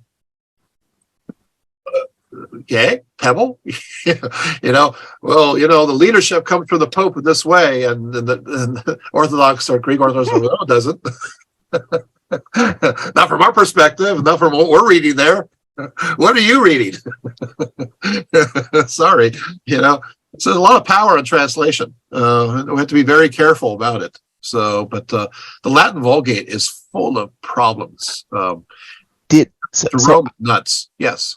I've heard something about the Basilica of Peter, of Peter, I believe, being connected to a temple of Kabili. Does that, like, that there used to be that in Rome where there was a temple to the Magna Mater is like a site that was later taken up in Christianity? I want to say like the St. Peter's Basilica potentially, although I'm not sure if that makes sense because that was like Nero's like racetrack, right? Yeah, it was Nero's racetrack. Racetrap. Boy, it's a trap. Star Wars. Okay. It was Nero's racetrack, and then after that there are the hills. So they used to crucify and kill people in the racetrack, and then they bury them in the hill behind. That's the Vatican, and that's where they found early on, as early as the 2nd century. There's a mention of a shrine that's dedicated to Peter that was there, that was already being venerated. And we look at the archaeology, and there are already there's already a site there that seemed to go back to even the 1st century. So this is an early veneration spot, but it's the hills where they bury the criminals. It's the back hill, and of course they discovered it recently. But there are places. Was it the church? Was it St. Clement's in Rome? It's built above a Mithraeum, and I've actually been there. You go down. Is it Clements? I'm trying to remember the name of it. Anyway, Search of the Sea, and you go down, and there's an old Roman apartment complex underneath it, and then you go further down, and there's a Mithraeum, and it's all there. It's completely there, which is really cool.